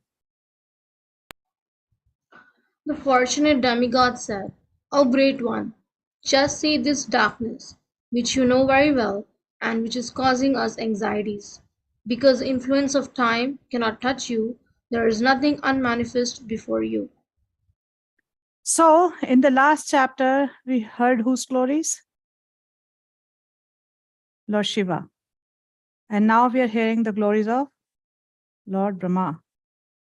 And towards the end, we will hear the glories of the Supreme Lord. So in these 2 chapters, we will end up hearing the glories of all 3 Guna avatars. So here Prabhupada says in the purport, the influence of time which manifests as past, present, and future cannot touch higher personalities like Brahma and other demigods. So that is what they're referring to when they're praying to Lord Brahma and glorifying him. Okay, 4. O God of the demigods. I have a question. Mataji, I have a question. Yes, Prabhuji. Brahma is affected by the time. Why it is mentioned that he is not affected by the time? It is, see, when it is mentioned that Brahma is above the time, past, present, and future, it is basically referring to that, some of the devastations do not affect Brahma. Those devastations which are caused by time are not, they do not reach Brahma. He's not affected by that. He's above those devastations. Okay, thank you. Yes, 4. O God of demigods, sustainer of the universe, head jewel of all demigods in other planets, you know the intentions of all living entities in both the spiritual and material worlds. Yeah, so he's been, he's being praised here, and we will hear different qualities of Lord Brahma. And these abilities in Lord Brahma are actually infused by whom? By the Supreme Lord, by Krishna himself. So in this way, this is actually indirect glorification of the Lord. By glorifying Brahma, they're indirectly actually glorifying the Lord, because he is the one who has infused all these abilities in Lord Brahma. 5. O original source of strength and scientific knowledge, all obeisances unto you. You have accepted the differentiated mode of passion from the Supreme Personality of Godhead. With the help of external energy, you are born of the unmanifested source. All obeisances unto you. Yeah. So in the purport, Prabhupada says, the Vedas are the original scientific knowledge for all departments of understanding. And this knowledge of the Vedas was first impregnated into the heart of Brahma by the Supreme Personality of Godhead. Therefore, Brahma is the original source of all scientific knowledge. He is born directly from the transcendental body of Garbhodakashayi Vishnu, who's never seen by any creature of this material universe and therefore always remains unmanifested. Brahma is stated here to be the born of the unmanifested. He is the incarnation of the mode of passion in material nature, which is separated external energy of the Supreme Lord. Next, 6.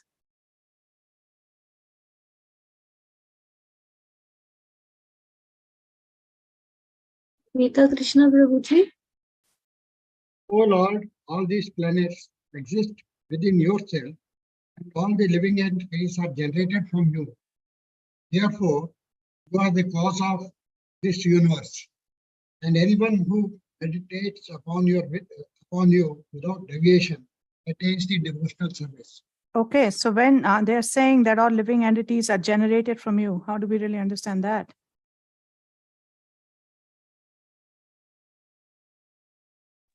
This we have read already, Mataji, in the previous cantos.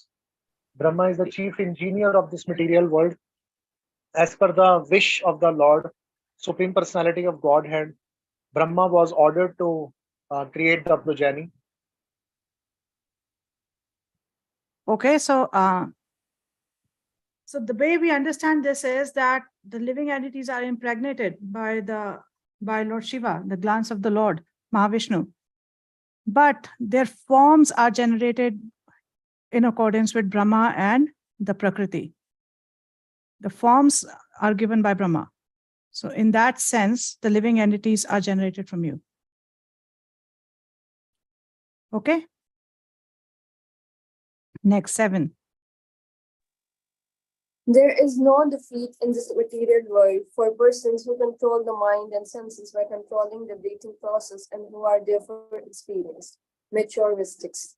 This is because by such perfection in yoga, they have attained your mercy.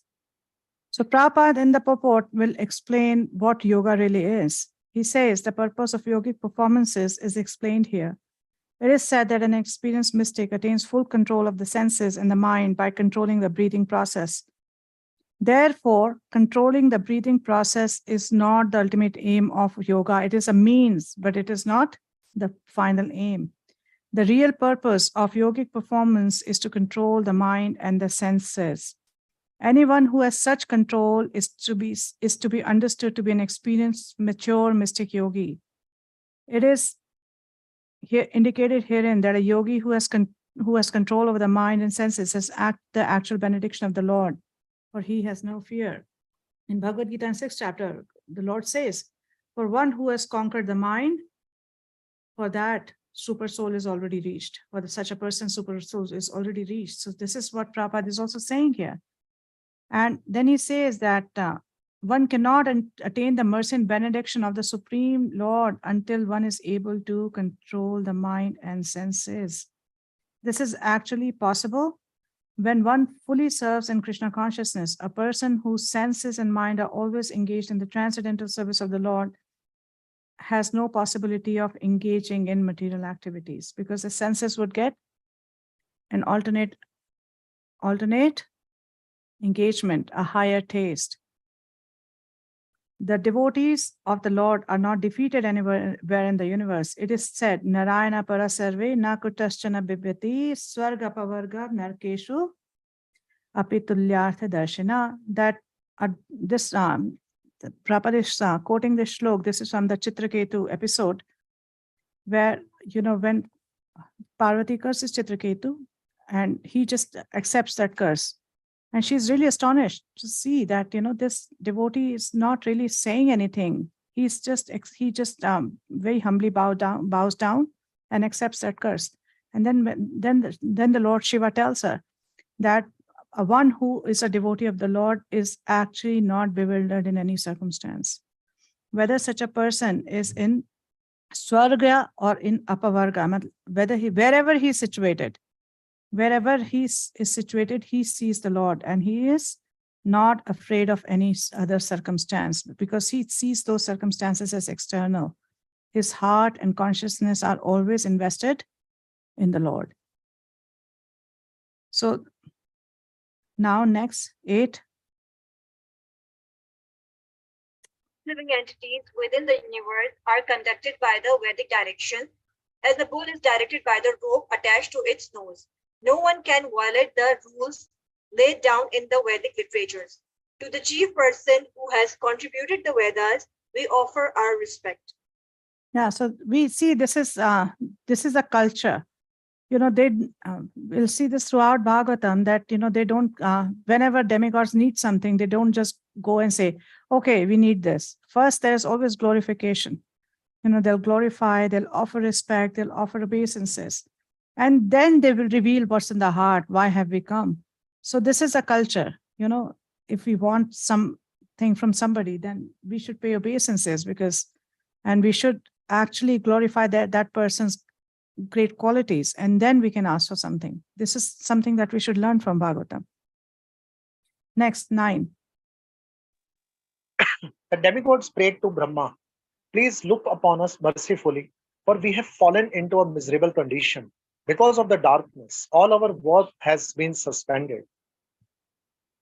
Yeah, so what they're saying that we have fallen into a miserable condition. We are suffering from misery. And because of the darkness, all our work has been suspended, because the darkness is spreading. So we are not able to carry out our duties. So Prabhupada says, because of complete darkness throughout the universe, the regular activities and engagements of all the different planets were suspended. In the north and south poles of this planet, there are sometimes no division of day and night. That is, either is the day the whole throughout 24 hours, or is night throughout 24 hours. Similarly, when the sunlight does not approach the different planets within the universe, there's no distinction between day and night. So the demigods are praying that, we are put in a miserable condition. So we are taking your shelter. Now, please help us, and please do something to mitigate this. So next time when miseries come, so we should see, where do we seek shelter? Where do we take shelter? When miseries come next time in our lives, just pause and see, where are we taking shelter? Is it our ability, our mind? Is it people around us? Or is it the Supreme Personality of Godhead? Is it Krishna? Who are we taking shelter of? So this is a test, and it's an exam. And sometimes we'll see that we pass this exam and sometimes we fail. So when a good student fails in an exam, what does he do?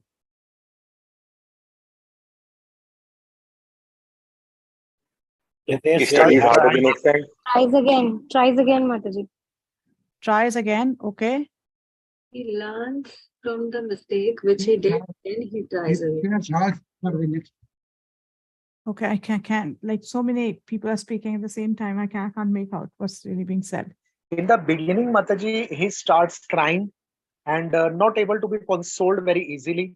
Then definitely someone comes ahead and consoles him or her, and then gives the words of wisdom, and then tries to console, and then he moves further. Okay, consolation. Okay, in that sense, okay. But Works actually, harder. Works harder. sorry, say that again. Works harder. Next Works time. harder. Yes. So when somebody, a good student, fails in an exam, he understands that I wasn't prepared enough. You know, I wasn't prepared enough. So what does he do? Next time he's better prepared. For the next exam, he's better prepared. So similarly, in this exam of life, if we watch where we take our shelter, sometimes we will fail in that exam. And as a good student, what should we do? Be better prepared. That next time, if such a circumstance comes, next time, if a miserable condition comes in my life, then my only shelter is Krishna and his devotees. I am not going anywhere else. I'm not going to depend on my own faculties. I'm not going to depend on my mind. I'm not going to depend on my possessions. I am just going to take shelter of the Lord. Radhakesha Prabhu, you want to say something? No, Mataji. No. Okay. All right, 10. It was my turn. In fact, I was. Oh, okay. Go ahead. Go ahead. As fuel overloads a fire, so the embryo created by the semen of Kashyap in the womb of Diti has caused complete darkness throughout the universe. Yeah, so we see that the horrible act has resulted in what?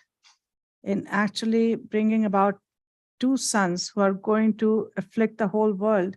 And even when they're in the womb, they have already started afflicting the whole world.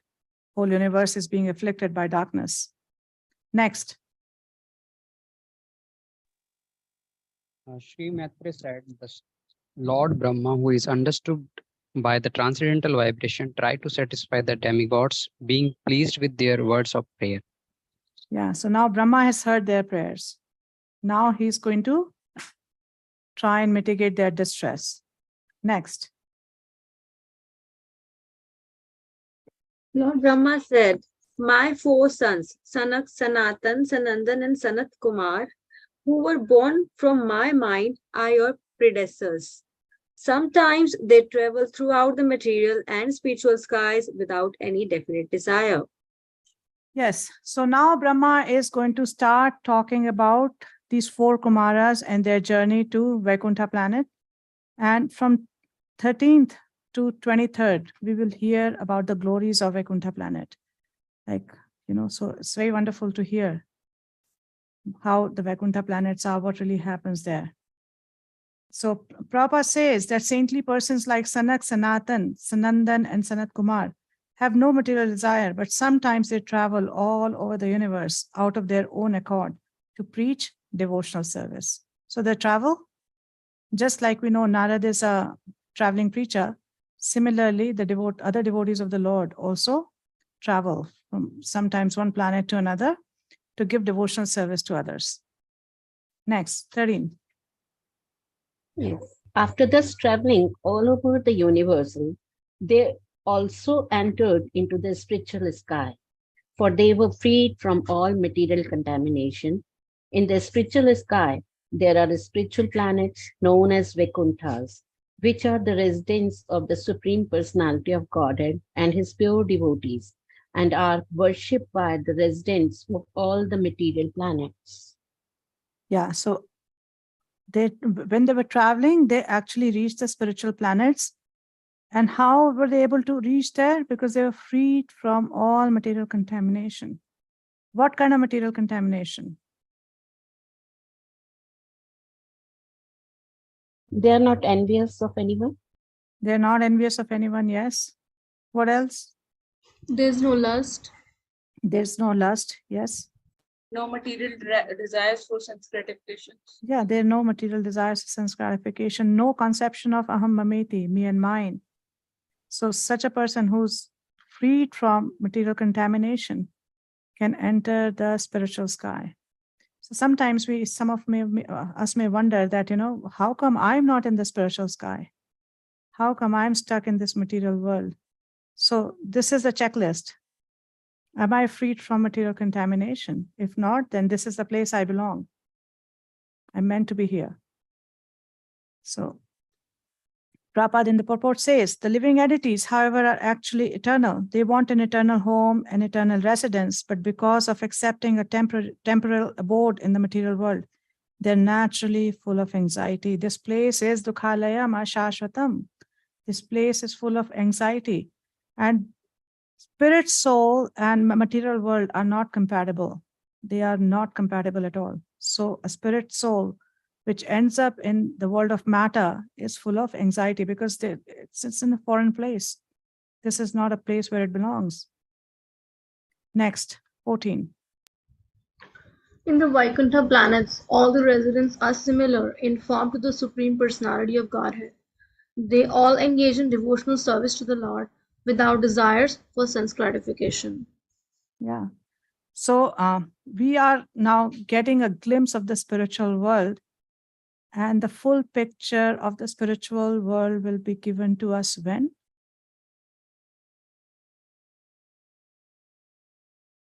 Here we are getting a glimpse, but when are we going to get the full picture of the spiritual world? And then Prabhu is saying something. When we get there. 10th canto.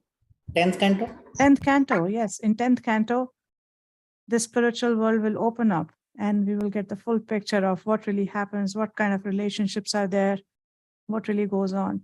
So I'm advertising for the Bhaktivedanta course in case you have not figured yet.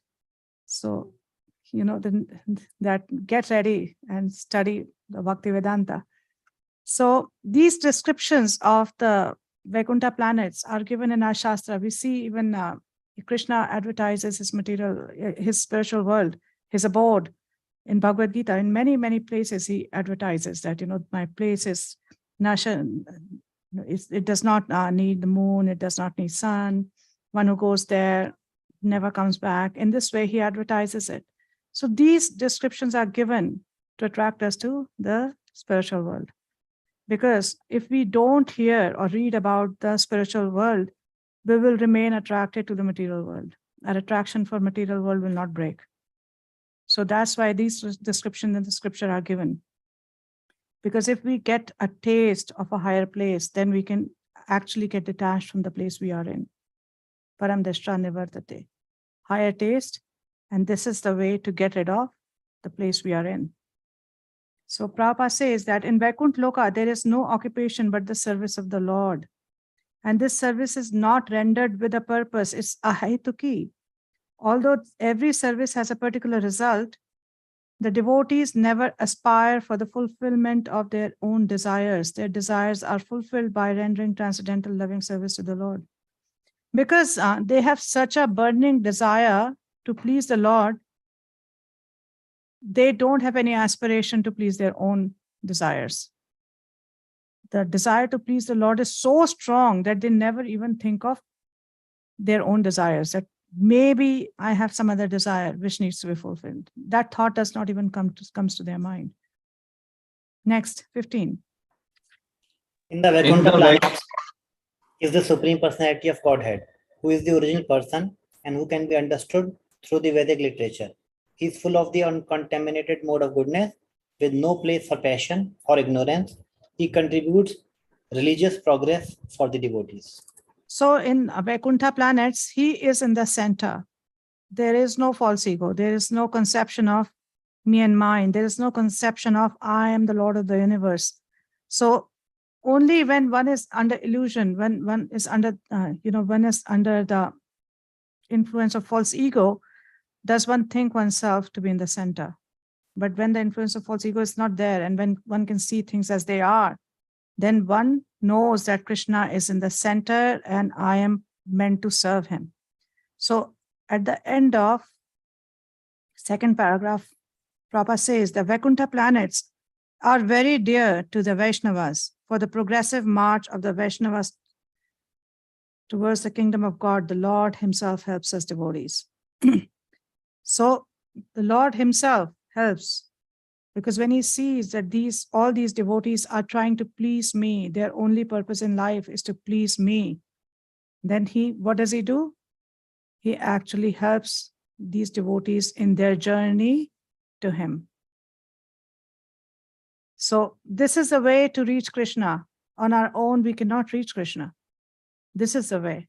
When his interests, when his desires are kept in the center, then when he is pleased, he will pull us through. There's no forced entry in his world.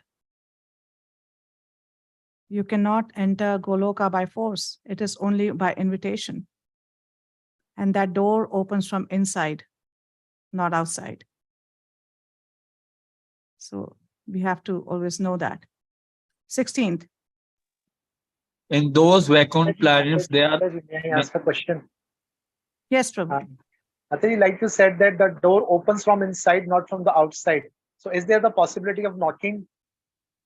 Knocking, yes, we can knock all we want. But if he is not interested, he'll not open the door. Okay, so what is the process of knocking at the door?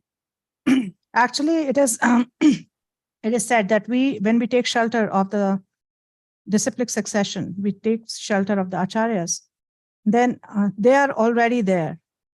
And, they help us knock on the door and tell, like we often hear this, that Prabhupada or our Gurudev is going to tell Krishna that, I know this fool. He is a fool, but at least he's submissive. He's willing to do as he's told. So, he's not going to create disturbance here. Please let him come in. So that is the way to knock him. We are completely mercy cases. We are dependent on mercy. There's no other way. There's no other way of getting there. It is only by mercy. Rukmini. Mataji, the question which I'm going to ask is not of my level, but just I have I'm inquisitive to ask this, so I'm asking. If we talk about Srila Prabhupada and His Divine Grace Bhakti Siddhanta Saraswati Maharaj, I have heard in many lectures that they are not in the Golok Vrindavan. They are at some another planet they are preaching. Could be. This question, like you said, is above your level. It's very much above my level too. So I can't really answer because I don't know where they are. But I won't be surprised if they are preaching in some other universes, because a devotee of the Lord is always eager to serve his Ishtadev. And we even see in Brihad Bhagavatamrita that Radharani sends Gopakumar. Once he reaches back to Goloka, she sends him that there is my devotee. You go and help him and bring him back. And Gopakumar comes.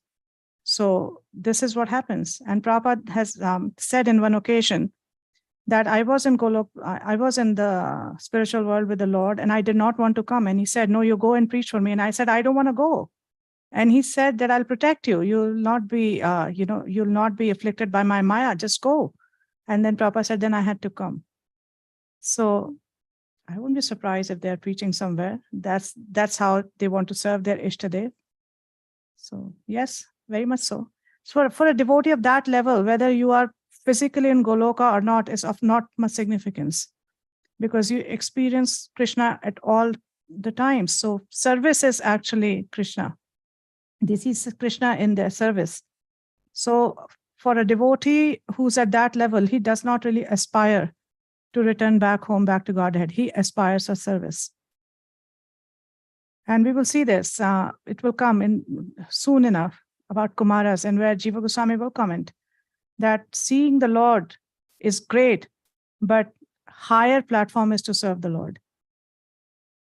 So this is the meditation of a pure devotee. Okay. I don't know if that pacified you, helped you. But okay, 16.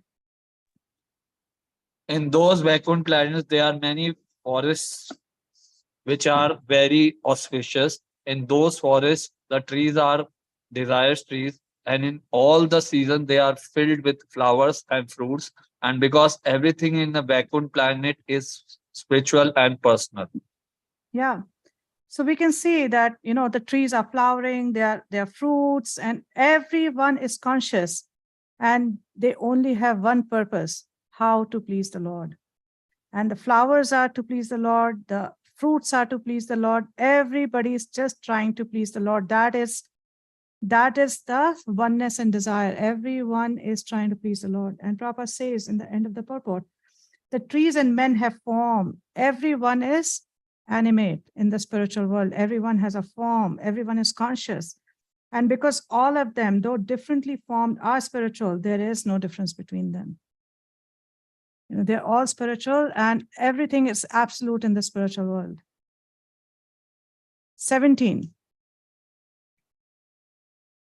In the Vaikuntha planets, the inhabitants fly in their airplanes, accompanied by their wives and consorts, and eternally sing of the character and activities of the Lord, which are always devoid of all inauspicious qualities.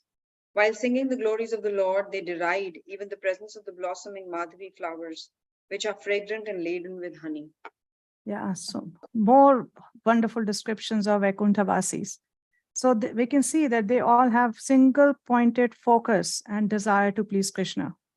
So Prabhupada says that inhabitants of Vaikuntha, however, are so interested in glorifying the Lord that they do not like disturbance of such a nice breeze while they are chanting the Lord's glories. So not even a pinch of selfishness, not even a pinch that maybe there's a nice breeze, there's a nice fragrance, let me enjoy that. Their entire consciousness is geared towards serving the Lord, that if there is anything which I am enjoying in the process, it is a disturbance in my service to the Lord. It is a disturbance in my service. So they consider, Prabhupada writes, they consider glorification of the Lord more important than their own sense gratification. In the Vaikuntha planets, there is no question of sense gratification. To smell the fragrance of a blossoming flower is certainly very nice, but it is simply for sense gratification. The inhabitants of Vaikuntha give first preference to the service of the Lord, not their own sense gratification. Serving the Lord in transcendental love yields such transcendental pleasure that in comparison, sense gratification is counted as insignificant. Yeah, so tuchhavat, everything, like all ideas, all thoughts of sense gratification are like tuchhavat, of no meaning, completely useless. Yes, Rasaman Prabhu. Hare Krishna, Mataji, a question. Mataji, in this translation and in the purport also in the second line, it is written that inhabitants there in the Vaikunthas, they travel with their sweethearts or their wives and consorts. So my question is, I have heard this so many times actually, but I have never been able to understand this. Is there wife also? Is there also wife in the Vaikunthas? Yes. Are we not independent there? Are we not independent there? Independent in what sense? Like association of wife, how is it possible there? I'm not able to understand. Why Nanda and Yashoda are married, right? Yeah. Nanda has a wife. So similarly, there are many Gopas who are married. What's the problem? No, problem is not as such, but I'm not clear about this concept actually. Yeah, they are married, but Prabhupada will later on say that there is no sex life. Okay. Because when we think of marriage in the material world, we think sex life. So there is no sex life. They are married to perform a service together. So our relation with someone is eternal there in Vaikuntha. Like, for example, in this life, I have my wife. So are we going there together? No, that Prabhupada has clarified many times. He used, one of his white body disciple asked him, so Prabhupada, my wife and I serving you together, so we are going to go back and Goloka and serve together. Prabhupada said, no, you have your own service, she'll have her own service. It's not that if you're in the material world together, you're going back together. That doesn't happen. So sadly, however attached we may be, it's not going to continue in Goloka. It's a very different attachment. But Mataji, is it for sure that if we are able to reach there in the Vaikuntha, so is it for sure that we will be getting the wife there? How do I know, Prabhu? I can't answer that question. That's not my world. I'm not the controller there. I don't know. Thank you. Rukmini? Mataji, I need your help. I'm very eye-centered. As I'm, in the previous verses we were reading, now also we are reading that, but I'm very eye-centered. I'm not Krishna-centered. I have been practicing for long.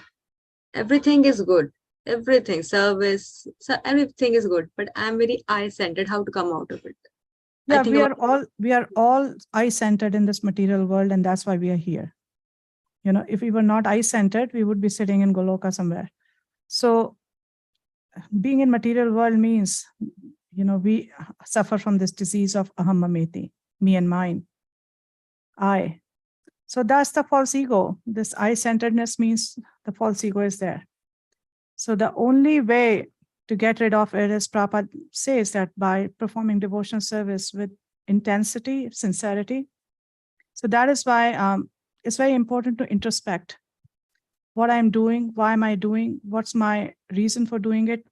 From outside, it may seem like devotional service, and we are engaged in service throughout the day, but is my intent really to please Krishna or some other intent that I'm deriving some subtle pleasure out of this? This is for my subtle sense gratification. Even the service that I'm doing, is it for my subtle sense gratification, or is it really to please Krishna? So when we introspect like that, then slowly we come to the platform of realizing that, half the things that we're doing is actually for my own subtle pleasure, which I'm passing off as devotional service.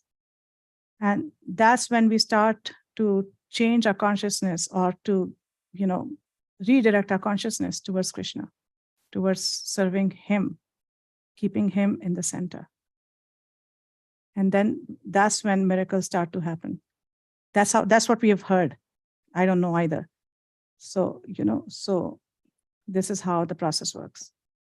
Mataji, in the gross level, of course, we say that I'm doing this. Of course, whenever the service come, I don't think much. I just take it for the pleasure of Guru and Gauranga, to please Srila Prabhupada.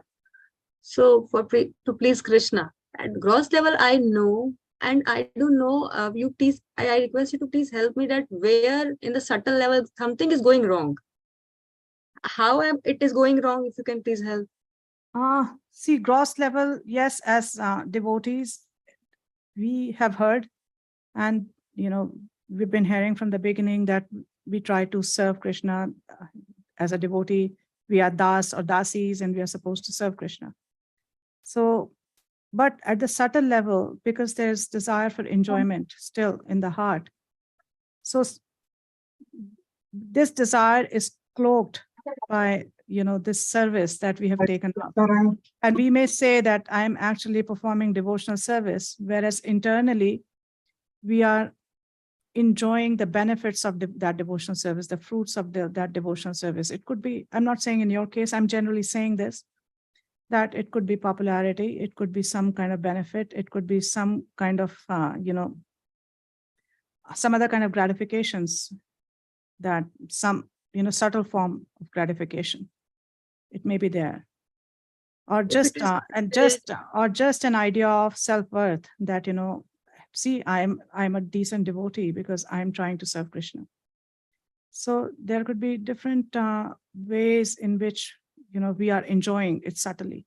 So the only way, nobody else can really find that out for us, what's really happening at our heart level. This is only, we can only see this through introspection, deep introspection.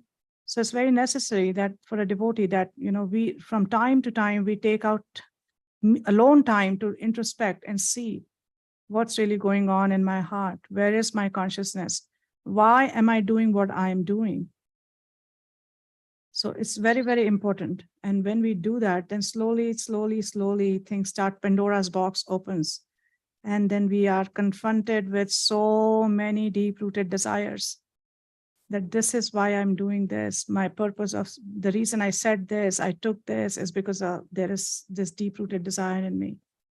And when we come face to face with it, the first thing that happens is we become humble. We realize that we are not at the level we are projecting ourselves to be. My reason for doing certain things are not what I'm telling the world to be. So it makes you humble, and then slowly, with practice, we can change our consciousness and point it towards Krishna. Mataji, can I take one example? Suppose some service comes. I know that service has come and I'm doing that to please Krishna, and I do that. In the meantime, whatever I get, I don't know, Mataji. Still, I'm not able to figure out that. Of course, I think a lot that because we have to, our goal is very much clear to go back home, back to Godhead, to go back to Krishna, to go back to our eternal home. But still, I don't know. Something is going wrong. I don't know that. If I am just like my Shravan is like little. I'm not hearing much about Goloka or Krishna. I don't know what is going on. See, the thing is, if we are sincere and we are prayerful and we introspect, then Krishna by his mercy will reveal. Yeah, so it's a very scientific process.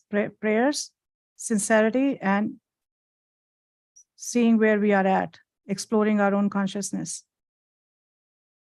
Then it works. Hare Krishna. Okay, let's move. 18th.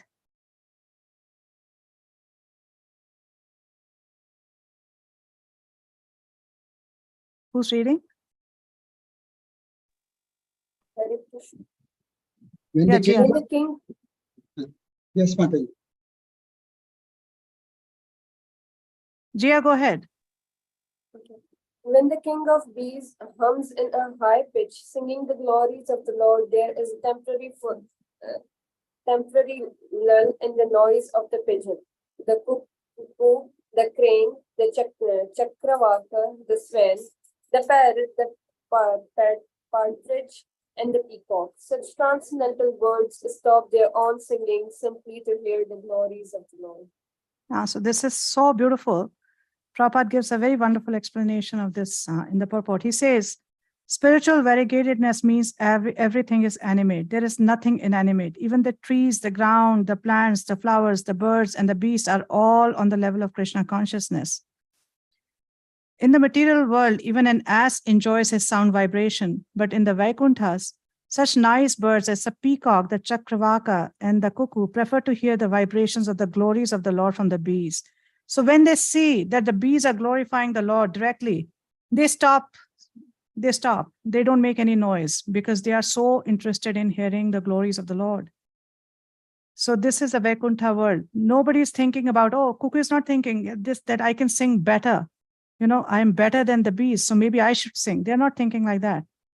So wherever they hear the glories, they just stop. That let's just hear the glories of the Lord. So beautiful. Next, 19. Although flowering plants like the Mandara, Kunda, Kurabaka, Utpala, Champaka, Arana, Punnaga, Naga-eshwara, Bakula, Lily, and Parijata are full of transcendental fragrance, they are still conscious of the austerities performed by Tulasi. For Tulasi is given special preference by the Lord, who garlands himself with Tulasi leaves. Yeah, so importance of Tulasi leaf are mentioned, and Prabhupada actually gives this, talks about this atheistic Swami who says that what's the point of watering Tulasi?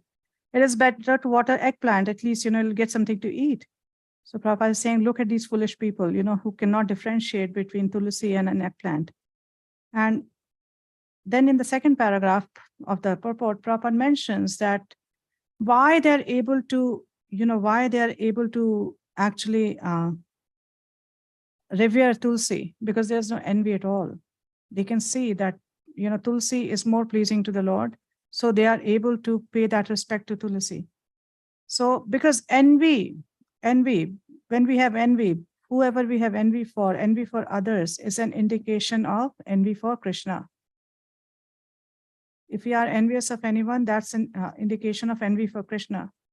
And in the spiritual world, there is no role for any kind of envy. We can see here that when bees are singing, cuckoos stops. And all the flowers, they're such beautiful, fragrant flowers, but they are conscious of Tulsi, that she is so pleasing to the Lord. And so they give the reverence to Tulsi. So Prabhupada says in many places that one cannot enter the spiritual sky with envy. If there is envy in the heart, there is no way we can enter the spiritual sky. Next, 20. The inhabitants of Vaikuntha travel in their airplanes made of lapis lazuli, emerald, and gold. Although crowded by their consorts who have large hips and beautiful smiling faces, they cannot be stimulated to passion by their mirth and beautiful charms. Yeah, so here we see that they have consorts, they have their wives, and they have beautiful faces, but they are not stimulated to passion. They're not stimulated by their appearance, by their qualities. They are not attracted to that, because there is such intense attraction for serving the Lord that everything else falls flat in front of that.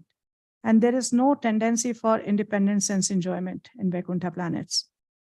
Prabhupada says towards the end of the purport, the men are so absorbed in Krishna consciousness that the beautiful bodies of the women cannot attract them.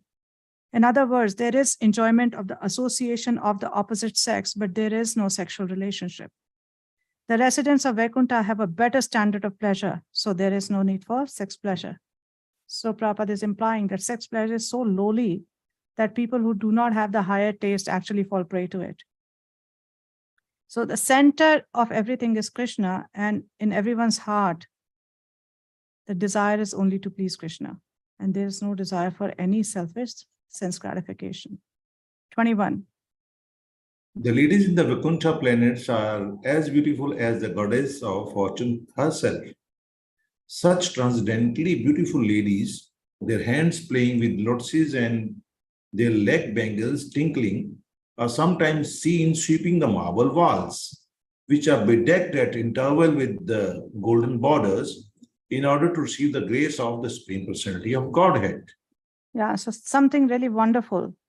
So are the walls in Vaikuntha dusty, dirty? No. So why are these ladies sweeping the marble walls? To please Supreme Personality of Godhead Krishna. Yeah, to receive Krishna's grace.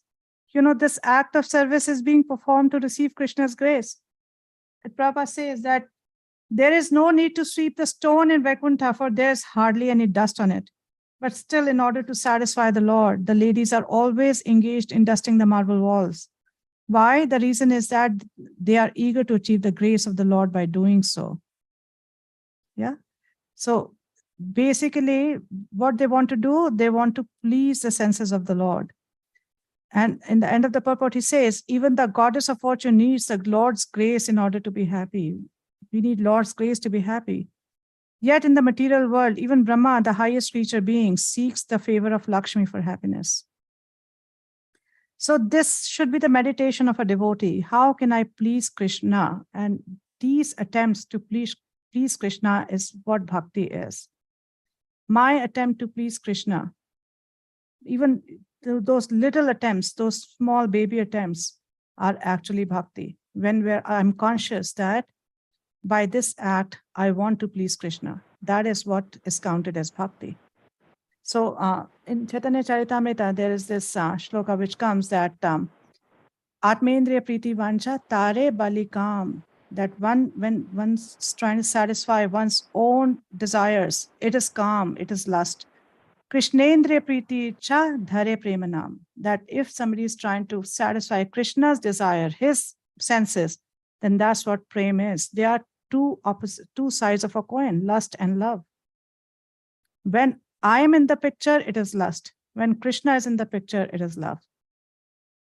Yes, Arvind Charan Prabhu, you have a question? Mataji, you have explained right now that if we have envy for someone, it means we have envy for Krishna. Can you elaborate on this more? Yeah, because Prabhupada says in many places that envy for Krishna is manifested in our envy for his parts and parcels. So if we see that we are envious of his parts and parcels, so it automatically implies that we are envious of Krishna. That is how we understand that. 22. The goddess of fortune worshipped the Lord in their own gardens by offering tulsi leaves on the coral-pabbed bank of transcendental reservoirs of water. While offering worship to the Lord, they can see on the water the reflection of their beautiful faces with raised nose, and it appears that they have become more beautiful because of the Lord's kissing their faces.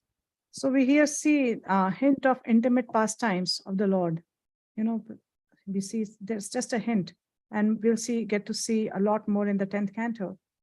And just see the goddesses of fortune, the Lakshmis, are worshipping the Lord by offering tulsi leaves because they know that tulsi is very, very pleasing to the Lord. They know that he's going to be pleased by tulsi leaves, so they're offering tulsi leaves. It's not that, see, I'm Lakshmi, I will offer what I feel like. That mood is not there in Vaikuntha. The mood is what is pleasing to the Lord. And this is a very wonderful hint. When we want to serve somebody, this is the mood we should have. What will be pleasing to that person? Not to serve that person according to our likes and dislikes, but what will be pleasing for that particular person? What will that person like? That is how the service is done. Prabhupada often gives an example that, is it Prabhupada or is it Gaur Govinda Maharaj? I'm getting a little confused. That, he asked a disciple for water, and the disciple brought back a glass of milk. And Prabhupada became very angry, and he said, what kind of service is this? I want water, why are you bringing milk? Because I thought milk would be better. So this is not how service is done. Service is done when we serve according to what that person needs or desires, not according to our needs and desires. So we can see that even the goddesses of fortune offer tulsi. Next. 23. It is very much regrettable that unfortunate people do not discuss the description of the Vaikuntha planets, but engage in topics which are unworthy to hear and which bewilder one's intelligence. Those who give up the topics of Vaikuntha and take to talk of the material world are thrown into the darkest region of ignorance. Yeah. So this shloka is talking about those people who cannot go to Vaikuntha. Those people who are unfortunate and who are not interested in hearing about the Lord of Vaikuntha, about Vaikuntha planets, about dealings of Lord with his devotees, and are actually engaged in topics which are completely worthless. And Prabhupada many times give examples of people reading newspapers, novels, and interested in all kind of bogus talks. So these are the people who, like, their intelligence is bewildered because they don't know what is worth hearing and what is not worth hearing. Their intelligence cannot make that discrimination, that I should not hear this. And this is the real misfortune, that if a human being spends his life doing things without using intelligence indiscriminately, not really discriminating between what needs to be done and what doesn't need to be done. So, and Prabhupada, towards the middle of the second paragraph says, the variegatedness of the Vaikuntha planets is described in relation to the transcendental pastimes of the Lord. But instead of trying to understand the spiritual abode and the spiritual activities of the Lord, people are more interested in politics and economic developments. They hold many conventions, meetings, and discussions to solve the problems of this worldly situation where they can remain for only a few years. But they are not interested in understanding the spiritual situation of the Vaikuntha world. If they are at all fortunate, they become interested in going back home back to Godhead. But unless they understand the spiritual world, they rot in the material darkness continuously. So this is a very good checklist. That do we have this regret that our intelligence is bewildered, we are not discriminating enough, and do we have regret that why my false ego still clouds my heart, and how can I become more attracted to hearing about Krishna, to serving Krishna? And do we have this regret that I have attraction still for this temporary world, and I'm still enamored by this temporary world? So these are some things to kind of evaluate. Where am I at? What am I really interested in? What's really going on with me? Because, like Krishna's Kaviraj Goswami says that Nitya Siddha Krishna Prem Sadhe Kabunaya. It's in the heart. It is already, love for Krishna is already in their heart. And how does it come about? Shravanadi Shuddha Chitte Karaya Udaya. That but by hearing and other processes of devotional service, when the heart is free from this contamination, this love for Krishna will automatically become manifest. Yeah, somebody had raised their hands. Who was that? Rukmini? Yes.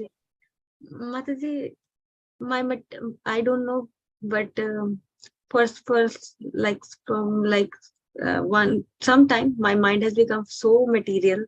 It was already material, but it's become more material. So it's coming in my mind, Mataji, like in the corporate world, everybody is after if they do something, they will get increment or something in the company like this. But in the Vaikuntha world, it is totally opposite. As we are hearing that when a cuckoo bird is, some another glorification is going on, and the other devotees are more interested to hear the glories of the Lord. What is being, so like this. So Mataji, I was just thinking that can you please tell a little more on the envy part? That how actually, not about the envy part, how in the spiritual world, how they glorify the Lord, and how envy is not there so to come out of. So we are seeing examples of lack of envy in the spiritual world. That envy means what? That I am in the center. Envy is basically comes from this, that I am in the center, and whatever is going on which does not conform to that notion of mine, we have a problem with that. If somebody else doesn't think I'm the center of the universe, then I have a problem with that. That's when the envy sprouts. But this doesn't happen in the spiritual world. We can see that none of them are really thinking like that. They are not thinking, cuckoo is not thinking, I'm the best singer, move out of the way, let me sing. No, they are thinking that Krishna is being glorified, so let me hear his glorification. There is no tinge of I and mine. Right? And even goddess of fortune, she is the consort of the Lord, and yet she is using tulsi leaves to serve him. She's not thinking, see, I am his consort. I don't really need anything else. I can do my service the way I want. She knows that tulsi is very pleasing to the Lord, so she's using the tulsi leaves. This is complete lack of envy. But in the material world, what happens? Even if we take take an example, if Guru has to be served, then we think, I am going to serve him. I will not let anybody else serve him. I'm going to serve him. We don't do this. We don't have this consideration that who can serve him better. Let that person serve him. What is the consideration? How can I be in the picture?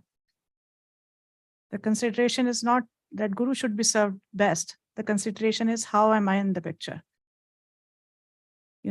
Where can I get in? How can I become a part of this? So it is a completely different consciousness. Sorry, Mataji, I just want to. This was not the case with me. Of course, I also always think that service should go on. It should not get stopped. Whosoever is, that's okay. But I don't know. I'm just trying to find out the ways to come out of my anarthas. So I was asking. Thank you. Don't focus on anarthas. Our process is artha. It is not, it's a arth pravritti, not anarth nivritti. In the sense that we actually focus on getting the positive, not worry so much about getting the negative out. The focus is not negatives. The focus is to get in. Like, there's this example given that if there is a glass full of ink, and if you keep pouring milk on it, initially what comes out of it is blue colored milk. But if you pour enough milk, then after some time, the glass will have only milk. So it's the same thing, that we may have so many things in our heart, but instead of focusing on those negative things, if we focus on how to increase our absorption in Krishna consciousness, then those things will automatically be taken care of. And Mataji, I got scared for one thing that you said, that one may be out of any anartha this time, as we are talking about that, but Maya is very strong. Yeah. So I got scared. So the solution is like we have to do our sadhana very nicely, and there's a need to hold the lotus feet of the Lord and be engaged in loving devotional service. Yeah, like this. What can we do? We cannot even do sadhana without holding his lotus feet. So what can we really do without holding his lotus feet? Prabhupada says, the problem is that my disciples are not enough scared of Maya. They should always be scared of Maya, that, she's very powerful. And if we are not holding on to the lotus feet of the Lord, she can attack us anytime. Okay, 24. Lord Brahma said, "My dear demigods, the human form of life is of such importance that we also desire to have such life. For in the human form, one can attain perfect religious truth and knowledge.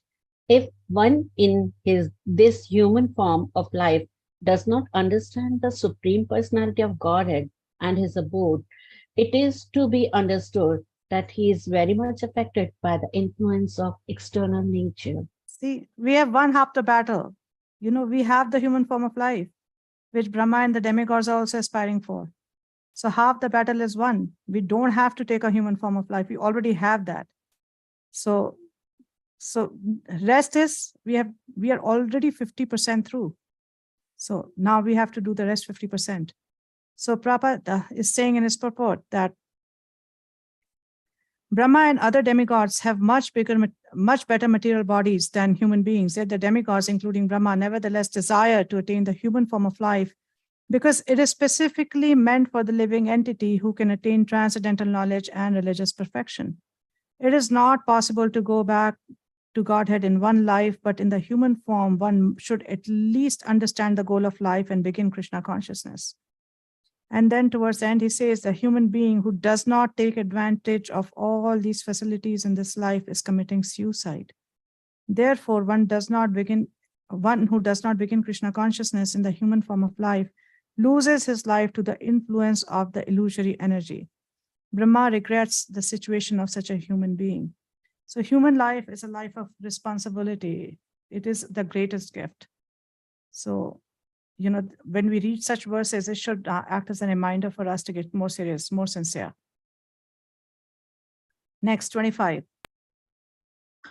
Persons whose bodily features change in ecstasy and who breathe heavily and perspire due to hearing the glories of the Lord are promoted to the kingdom of God, even though they do not care for meditation and other austerities. The kingdom of God is above the material universes, and it is desired by Brahma and other demigods. Yeah, so in the 23rd verse, we heard who cannot go to Vaikuntha. And in this verse, we are hearing about who can go to Vaikuntha. So what Brahma is saying that, if one is ecstatic, one develops this ecstasy, one develops this laulyam to hear about the glories of the Lord, then it doesn't really matter if he's doing meditation, other austerities, they're of no value at all, because that person will go back home, back to Godhead. So Prabhupada in his purport says that Brahmaji confirms herewith that only persons who have developed the desirable qualities can enter into the kingdom of God. In the Chaitanya Charitamrita, the devotees' desirable qualities are described to be 26 in number.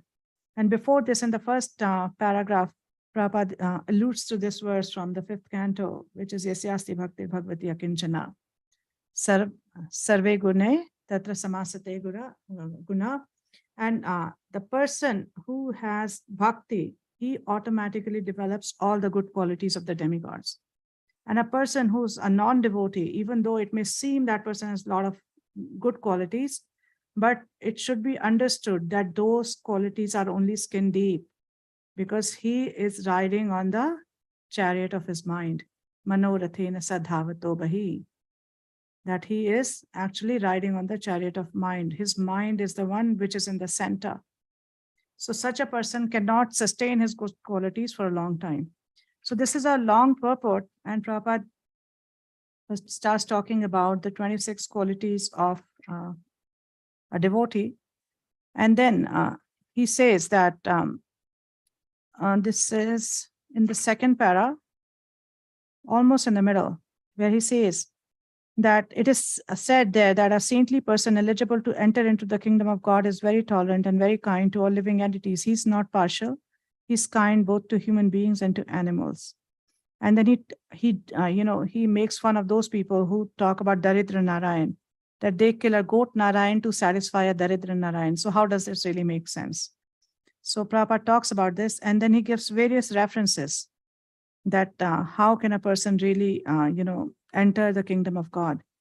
And so these qualities, like, when these qualities, 26 qualities are mentioned, there is a Swarup Lakshan among these qualities, the prime Lakshan, and that is a soul completely surrendered to Krishna. If somebody is completely surrendered to Krishna, rest of the 25 qualities will develop. But one may have rest of the 25 qualities, but if this particular Swarup Lakshan is missing, then those qualities are of not much value. So this is the Swarup Lakshan of these 26 qualities of a devotee. So after, and we hear that, this Prabhupada is talking about Titikshava, like a devotee is very, very tolerant. And he is Aja Shatrava Shanta. He is completely peaceful. He is not an enemy to anyone. And in the next paragraph, he starts talking about 10 offenses. So why can anybody take a, hazard a guess, like why would Prabhupada talk about 26 qualities of a devotee, and then immediately after that, he starts talking about the 10 offenses to the holy name? Whatever good qualities you have, if you are offensive, then there is no place for us in the Vaikuntha. Okay. Anybody else? I guess, Mataji, these 10 offenses, mention of these 10 offenses is a kind of guard against those 26 qualities. Precautions. Caution. Okay. We must take. Okay, so we see that Prabhupada talks about, in the first paragraph, he talks about that verse, that these qualities automatically develop. All good qualities of demigods automatically develop in one who is actually performing bhakti. Then he gives those 26 qualities of a devotee. And after that, he's talking about offenses, because like both of you have said, that he's guarding against this, that these 26 qualities cannot develop if one is offensive. These 26 qualities will not develop in a person who's offensive. So then he's guarding against the offenses. So, and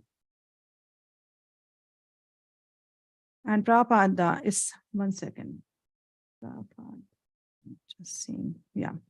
So Prabhupada is saying that at the end of second paragraph, that when a person who has developed these qualities, when he chants, bodily changes can take place due to ecstasy when we offenselessly chant the holy name of God. Hare Krishna, Krishna Krishna, Hare Hare, Hare Rama, Rama Rama, Hare Hare.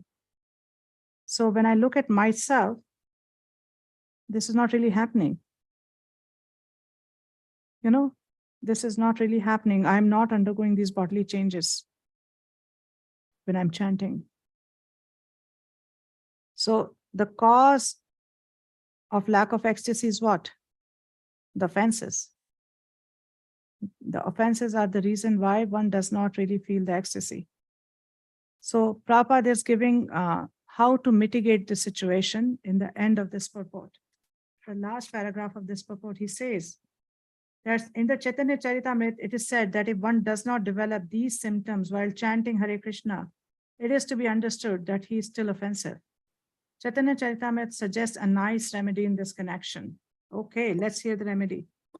So it is said in verse 31, chapter 8 of Adi Leela, that if anyone takes shelter of Lord Chaitanya and just chants the holy name of the Lord, Hare Krishna, he becomes freed from all offenses. So this is the way to actually take shelter of Lord Chaitanya and Lord Nityananda. And then chant the holy name. And by their mercy, one can get rid of these offenses and one can develop these qualities and one can become surrender to the lotus feet of Lord Krishna. So we'll stop here. Our time is over. And half the chapter is still left. So as I had told Rukmini, the course they have given me is too much in too little time. And so we may have to go for some extra classes, but let's see how we go. We will think about if there is any extra class required, we'll think about it towards the end. Is that okay? Yeah. And I guess this Friday you guys have your CBA? No. It's next Friday. Yes, Mataji. All right. So see you all next Saturday from 10 to 1. Thank you so much. Hare Krishna. Please Hare accept Krishna. my humble obeisances. All glories to Srila Prabhupada. Jai.